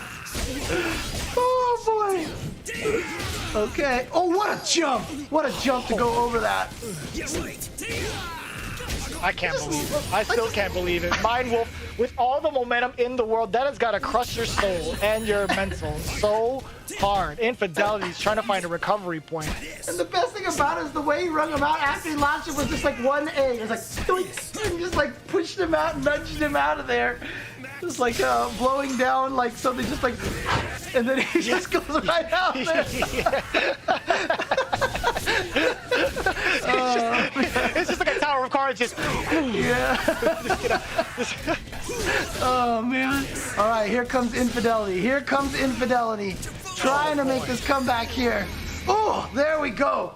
A start. How many up 2-0 round matches have we seen that have come back for the other player to go 3 rounds in a row? Infidelity's trying to add another one to the board, but nice sidestep. Punish. Tries to get the wall splat. No, I don't know if that's a wall splat setup there, but here we go. Yeah, cancels. Gets the damage. Huge damage. Oh, he tried to get fancy. You saw it. The finger guns came out. Ooh, and he left some of the damage on the table to see if he could get a wall splat. Here comes Mindwolf. Just needs another. Wow, they're hopping back and forth. Uh-oh. Uh-oh. Uh-oh. Mindwolf just one more touch to reset. And he does get the reset indeed. It's all downhill from here. It's not gonna stop. The momentum change has happened. Mindwolf has now established the reset, and we're starting all over here in the lower bracket for the North America region. Remember, I talked about that. When you have no Welcome help to the stage of and the history. opponent standing in front of you, it's basically a non-winnable situation because you have to guess between mid or low. And you saw it right there. Infidelity was guessing right for a while. He was just mid. I don't believe you're gonna poke with the low. And then finally it was like, all right, fine. And then just a little 2K got him right there. And it's so hard to survive in those situations. And unfortunately for Infidelity, he did not. But however, he is only sent to lower bracket. He has another chance. We're back to 0-0 in games. Let's go. That's what I'm talking about. More Soulcalibur 6. You love to see it. And here we go. Already off to a fantastic start. Infidelity. Striking fast, striking hard. Again, that's the motto here when you're playing Maxi. Yeah, and he likes to do this. Like I said, he likes to come out of the gates sprinting, man. But, you know, sometimes he just has to pace himself. You see him backing all the way away from the edge. He's just like, I do not want to have it. You saw what happened to him in that last game, right? I mean, he had that great start and then the thunk right out of the ring, and then it just went downhill from there. So he doesn't want that to happen again. Oh, boy. Oh, boy. It's all Infidelity with the read so far using that GI. Oh, yeah, and then catches him with the mid. Good spacing. Look at the spacing. He's actually SoulCal distancing right now. Thank you, Jeremy. I like it. Oh, yeah, Ooh. I got you, bud. God, Big these hop hops, over. Ooh. these wake-up hops to predict the lows. So good. Ooh. Oh, he tried to sidestep, but it was too late. Caught him right at the side. Oh, was that a punish? No, not this time. Uh-oh. Bolt swinging away. Mindwolf getting the better half here. That's a low. And he's going to finish it off. Mindwolf now on the board in this reset. At least one round. Infidelity while sitting at 2. Yeah, that's the tricky thing. That 8-8 or 2-2-A can lead to the mid B or the low A. I think you can fuzzy guard it because I think the timings are pretty different, but is that a punish? It is. Okay, let's get some damage in there. Damage. Uh-oh. Out of there. Yeah, Oh, Infidelity nice whip punish again. from a great distance. Oh, that could have been huge. The trade still paying off for Infidelity. Out of there, no. Goes for the kick option. Oh, wow, that leads into a soul attack. No punish, but that kick again. How many rounds have we seen end with that kick? Ooh. For both EU and NA, I'd have to say probably around like 8 times. I right? genuinely think it's like about 8 times that I've seen it end in that style. But this is good. Infidelity Welcome getting to the the lead stage of again. history. Going to build a little bit of that confidence because it did look like Mindwolf started having the momentum in the last set. So here we go. Infidelity taking the first one. Got to build a little bit of that confidence. Let's see if he can build on that, or Mindwolf going to make the adjustments and come back and try to crush those dreams. We'll see how it works out. Again, seeing that reset was all Mindwolf needed, but Infidelity not pulling any punches. Wow, let's just start the round with the monument and get the lethal hit, shall we? Let's just do that, sure. But it's funny, someone in the chat calling that Soul Charge evil mode for killing. I mean, I can't say I haven't called it that myself. Evil mode. Oh boy.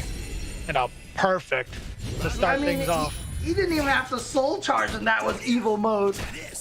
Got the perfect off of that. That's fair, that's fair. Infidelity with some damage of his own. Building up some of the stars. Nice crouch. Knew that the high was coming, gets the whiff punish with the while standing B. There's the forward throw, which juggle does he do? There's the rebounds right there. Nicely done. Oh, big punish. No, not enough. Bam! Oh, you're dead.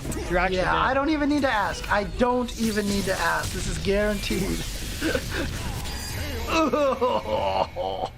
Nasty time. So I thought Infidelity had a moment where Mindwolf was still committed to his strings. I thought Infidelity was going to be able to punish. Just back turn and everything. Oh, and he got the full hold on the 2-2B for the lethal hit. And then the throw. God, the pacing of Mindwolf is crazy right now. He is just relentless. He is not stopping at all. Yo, even after the soul charge, he was sprinting towards Infidelity. What is that? One apiece? One apiece. And that second game, you blink, you missed it. Sorry, you went to go grab a drink from the fridge, you came back, that game is over. Yeah, no, we haven't just been sitting here this whole entire time. That was one game right there. Mindwolf just ran over Infidelity that game. Ooh. A couple of mishaps on the side of Infidelity, but nonetheless, Mindwolf maintaining his composure at those slight mishaps and still ran away with it, literally. Ran forward after that soul charge and got the slide and pretty much finished off the job after that. This has been a complete back and forth, and I thoroughly enjoy this set. This has been, these players actually have been the players to watch for the entirety of this month's PlayStation 4 Open Tournament Series. All right, back to the start here. Mindwolf getting Infidelity towards the wall. Oh no, accidentally just whiffed, but on a nice sidestep from Infidelity. Trying to break the wall. It's glowing yellow, it's glowing red, so the next hit one more is gonna break it, and then it becomes a ring out stage in a full circle. Oh, got one more layer to go. Infidelity, he's saving it for later. He's putting it in a plastic bag and he's saving it. So go, please. Yeah, so on that 4-4A, Killick doesn't have any follow-up except for that low. So smart stuff just to see the first one whiff and then just jump over and punish the second one. Even if he hadn't done the second one, he would have just had the block. Trying to splat him against the wall, you see that. Ooh. Into the wall, boom, shatter. Can he actually ring out from him? Yes, he can. The answer is yes. Mindwolf, knowing very well like what the distance was that he needed to get that ring out combo. Yeah, I mean that's a standard sequence then, because the distance of that wall to the edge is the same no matter what. So that is definitely a thing that you can do every single time. So long as it's 6 feet, I'll allow it. Infidelity now, not towards the edge yet again. Not opting to move laterally is Mindwolf, but he's gonna get punished for it. Uh-oh, big. Oh! I thought he was gonna punish him. Oh boy, you need that kick. Oh no! Yo, Mindwolf's gonna do it again. He steals it away from Infidelity. Infidelity did not have the opportunity to end the round. Oh my goodness.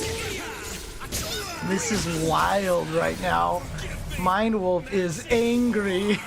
After he lost that first game, he got mad. You won't like Mindwolf when he's angry. Oh, but here comes Infidelity though. If he could take this and then win the next round, he will go up 2-1. But now, oh my God, are we gonna get another ring out here? Yeah, splat him to the floor. Was that a punish? That's dead. That's dead. That's dead. That is death. He's absolutely done. Ugh. That puts Mindwolf at the advantage again, 2-1. But we literally just saw this in the grand finals, the start of grand finals, where Mindwolf had the advantage 2-1. Infidelity brought it back 2-2. I want to see it as close as possible. I want to see just a couple more games between these two, because the adaptation has been out of this world. Oh man, Mindwolf is going to town right now. He is on the precipice. As I said when this whole thing started, it sounds like an impossible feat that you have to win 2 sets and they only have to win 1. Well, look what we have here. Mindwolf officially with the lead here, 2-1. He's got one more game to do it, and he will be the March NA champion. Or can Infidelity come back, take game number 4, and then seal the deal with game number 5? Of course, his back is against the wall. The pressure is on him right now. The nerves are probably there. But he's been here before. Let's see how he does.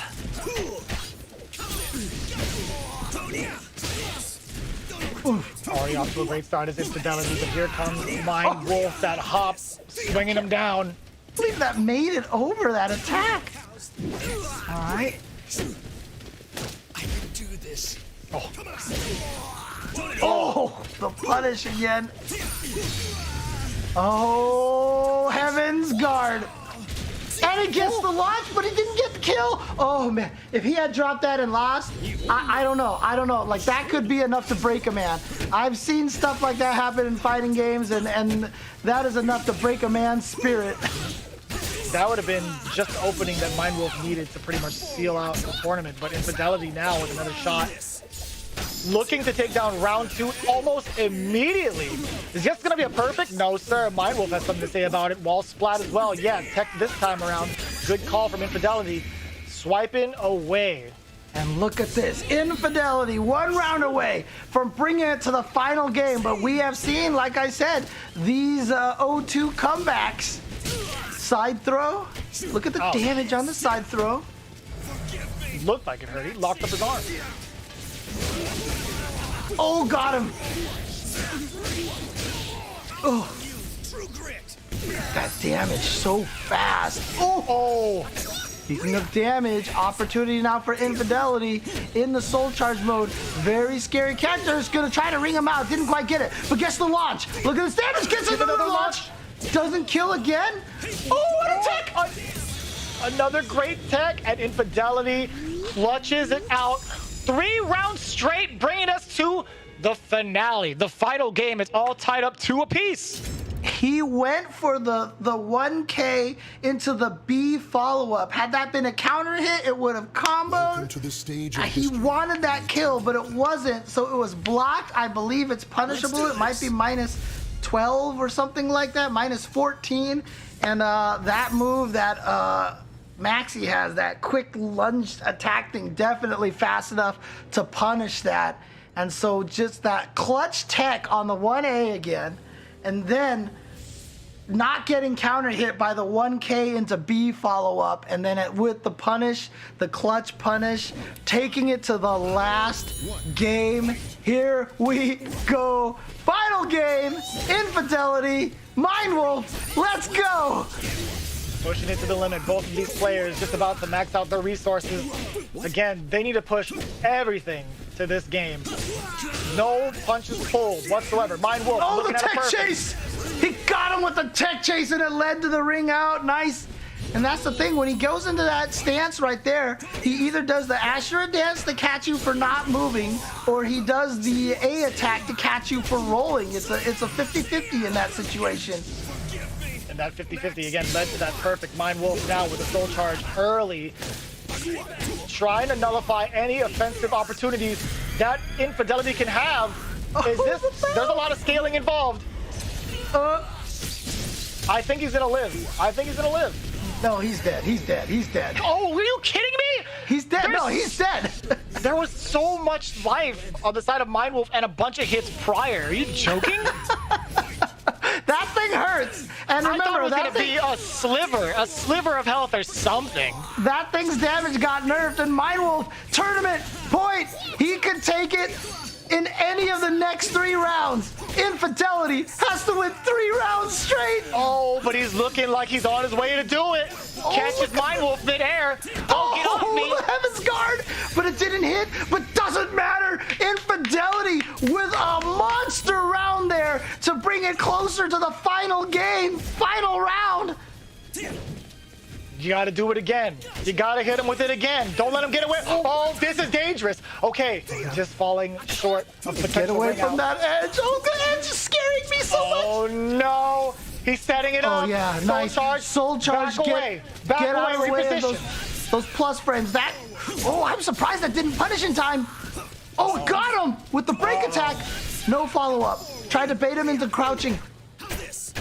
Speaking of break attacks, Infidelity trying to start one up, but it gets interrupted. You saw the startup of it. Oh, here we comes go. Mind Wolf. Now in Soul Attack. That's going to be more than enough. And Mind Wolf is your North American champion for the PS4 Open Series tournament. He's back on top.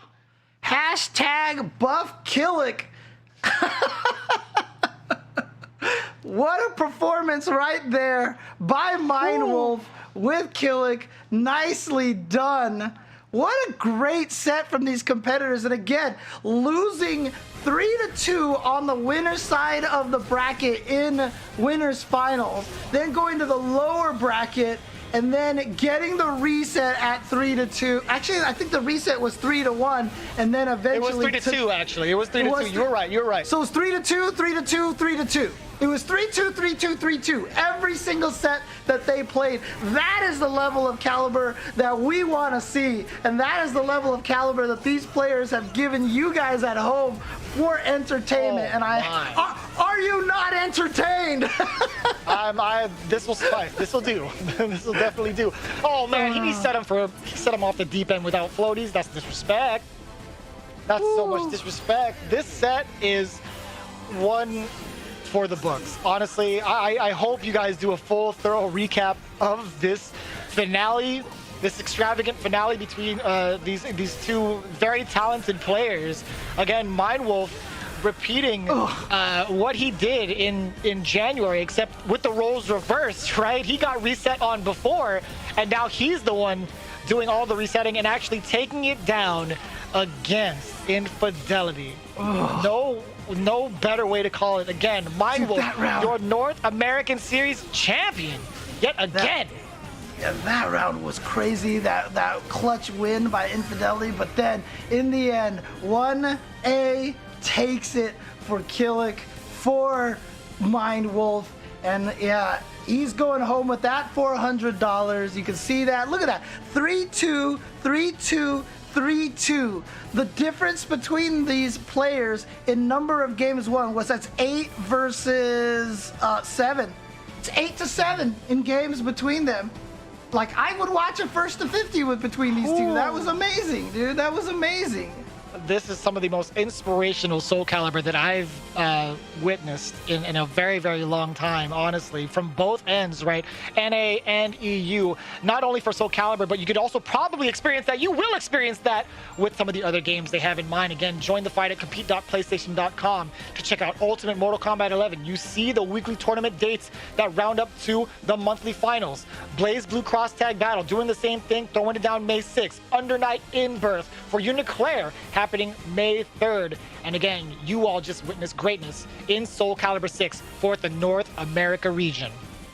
Yeah, and it's coming back. The April finals are going to be May 5th for Soulcalibur as well. So again, plenty of fighting game action here on compete.playstation.com. And I haven't stopped thinking about it. You said that, like you should enter, James, and now I'm like, Maybe I could add to the pool of 0-3s in the tournament, right? Like, I could definitely do that, so I'm down. It's about the journey, not necessarily the destination, right? Not always about the destination, James. You gotta make sure you take a look around you and build up those around you as well. So it's gonna be quite the experience, because it's been one for both of us being able to cast this entire series. Again, big shout outs to everybody at home or wherever you are right now tuning in. We appreciate you considerably, right? You guys have been a long time viewers, actually. You guys have been going in from how many hours ago up until this point? We commend you and we appreciate you without a doubt. And again, the Soulcalibur community, very supportive of each other. It's a wonderful community. I've felt nothing but welcome once I started trying to get into Soulcalibur as deep as I can.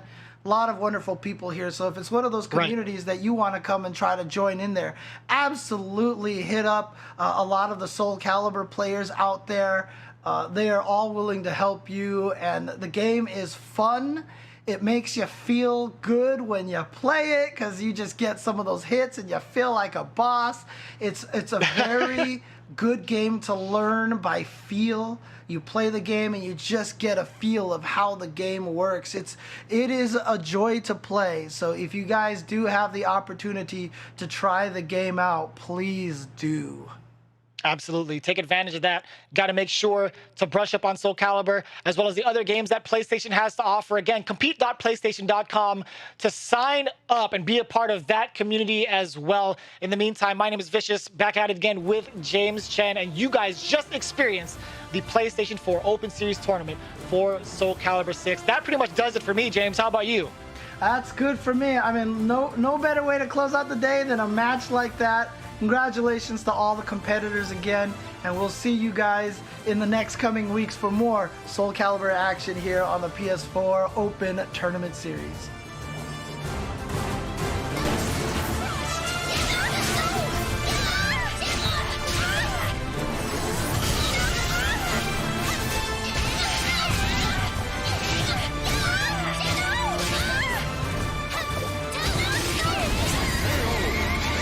And that's more than enough, all from that guard crush sequence. No chance!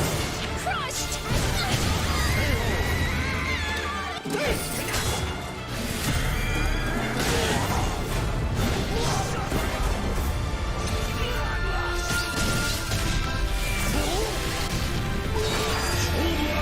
Oh, that was so smart!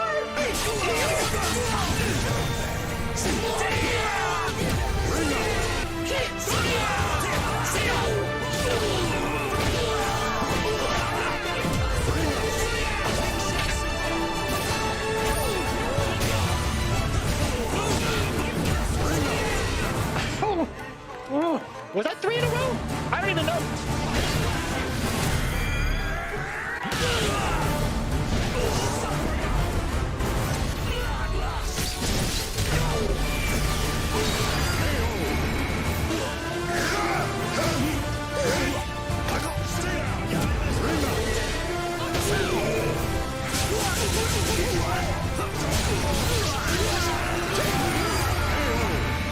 Oh boy, we might see a ring out.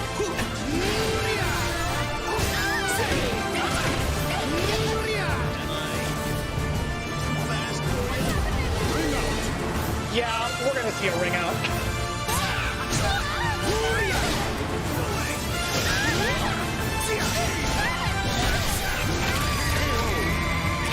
Ooh! What?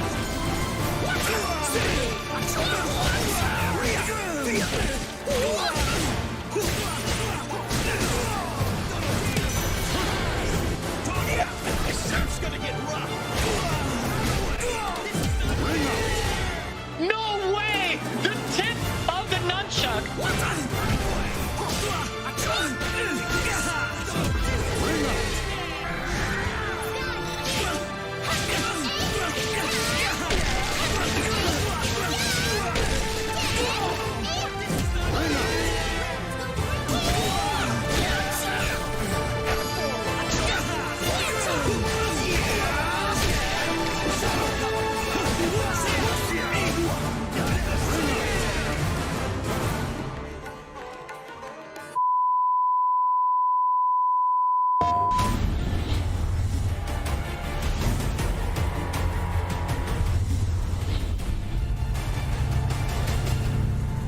PlayStation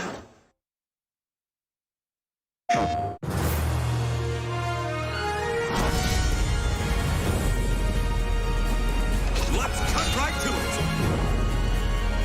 Right on cue! Speak it into existence, and it shall be. Close your eyes. Don't get blinded by the light.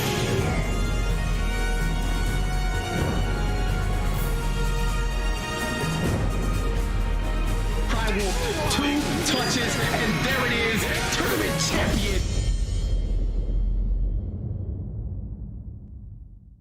PlayStation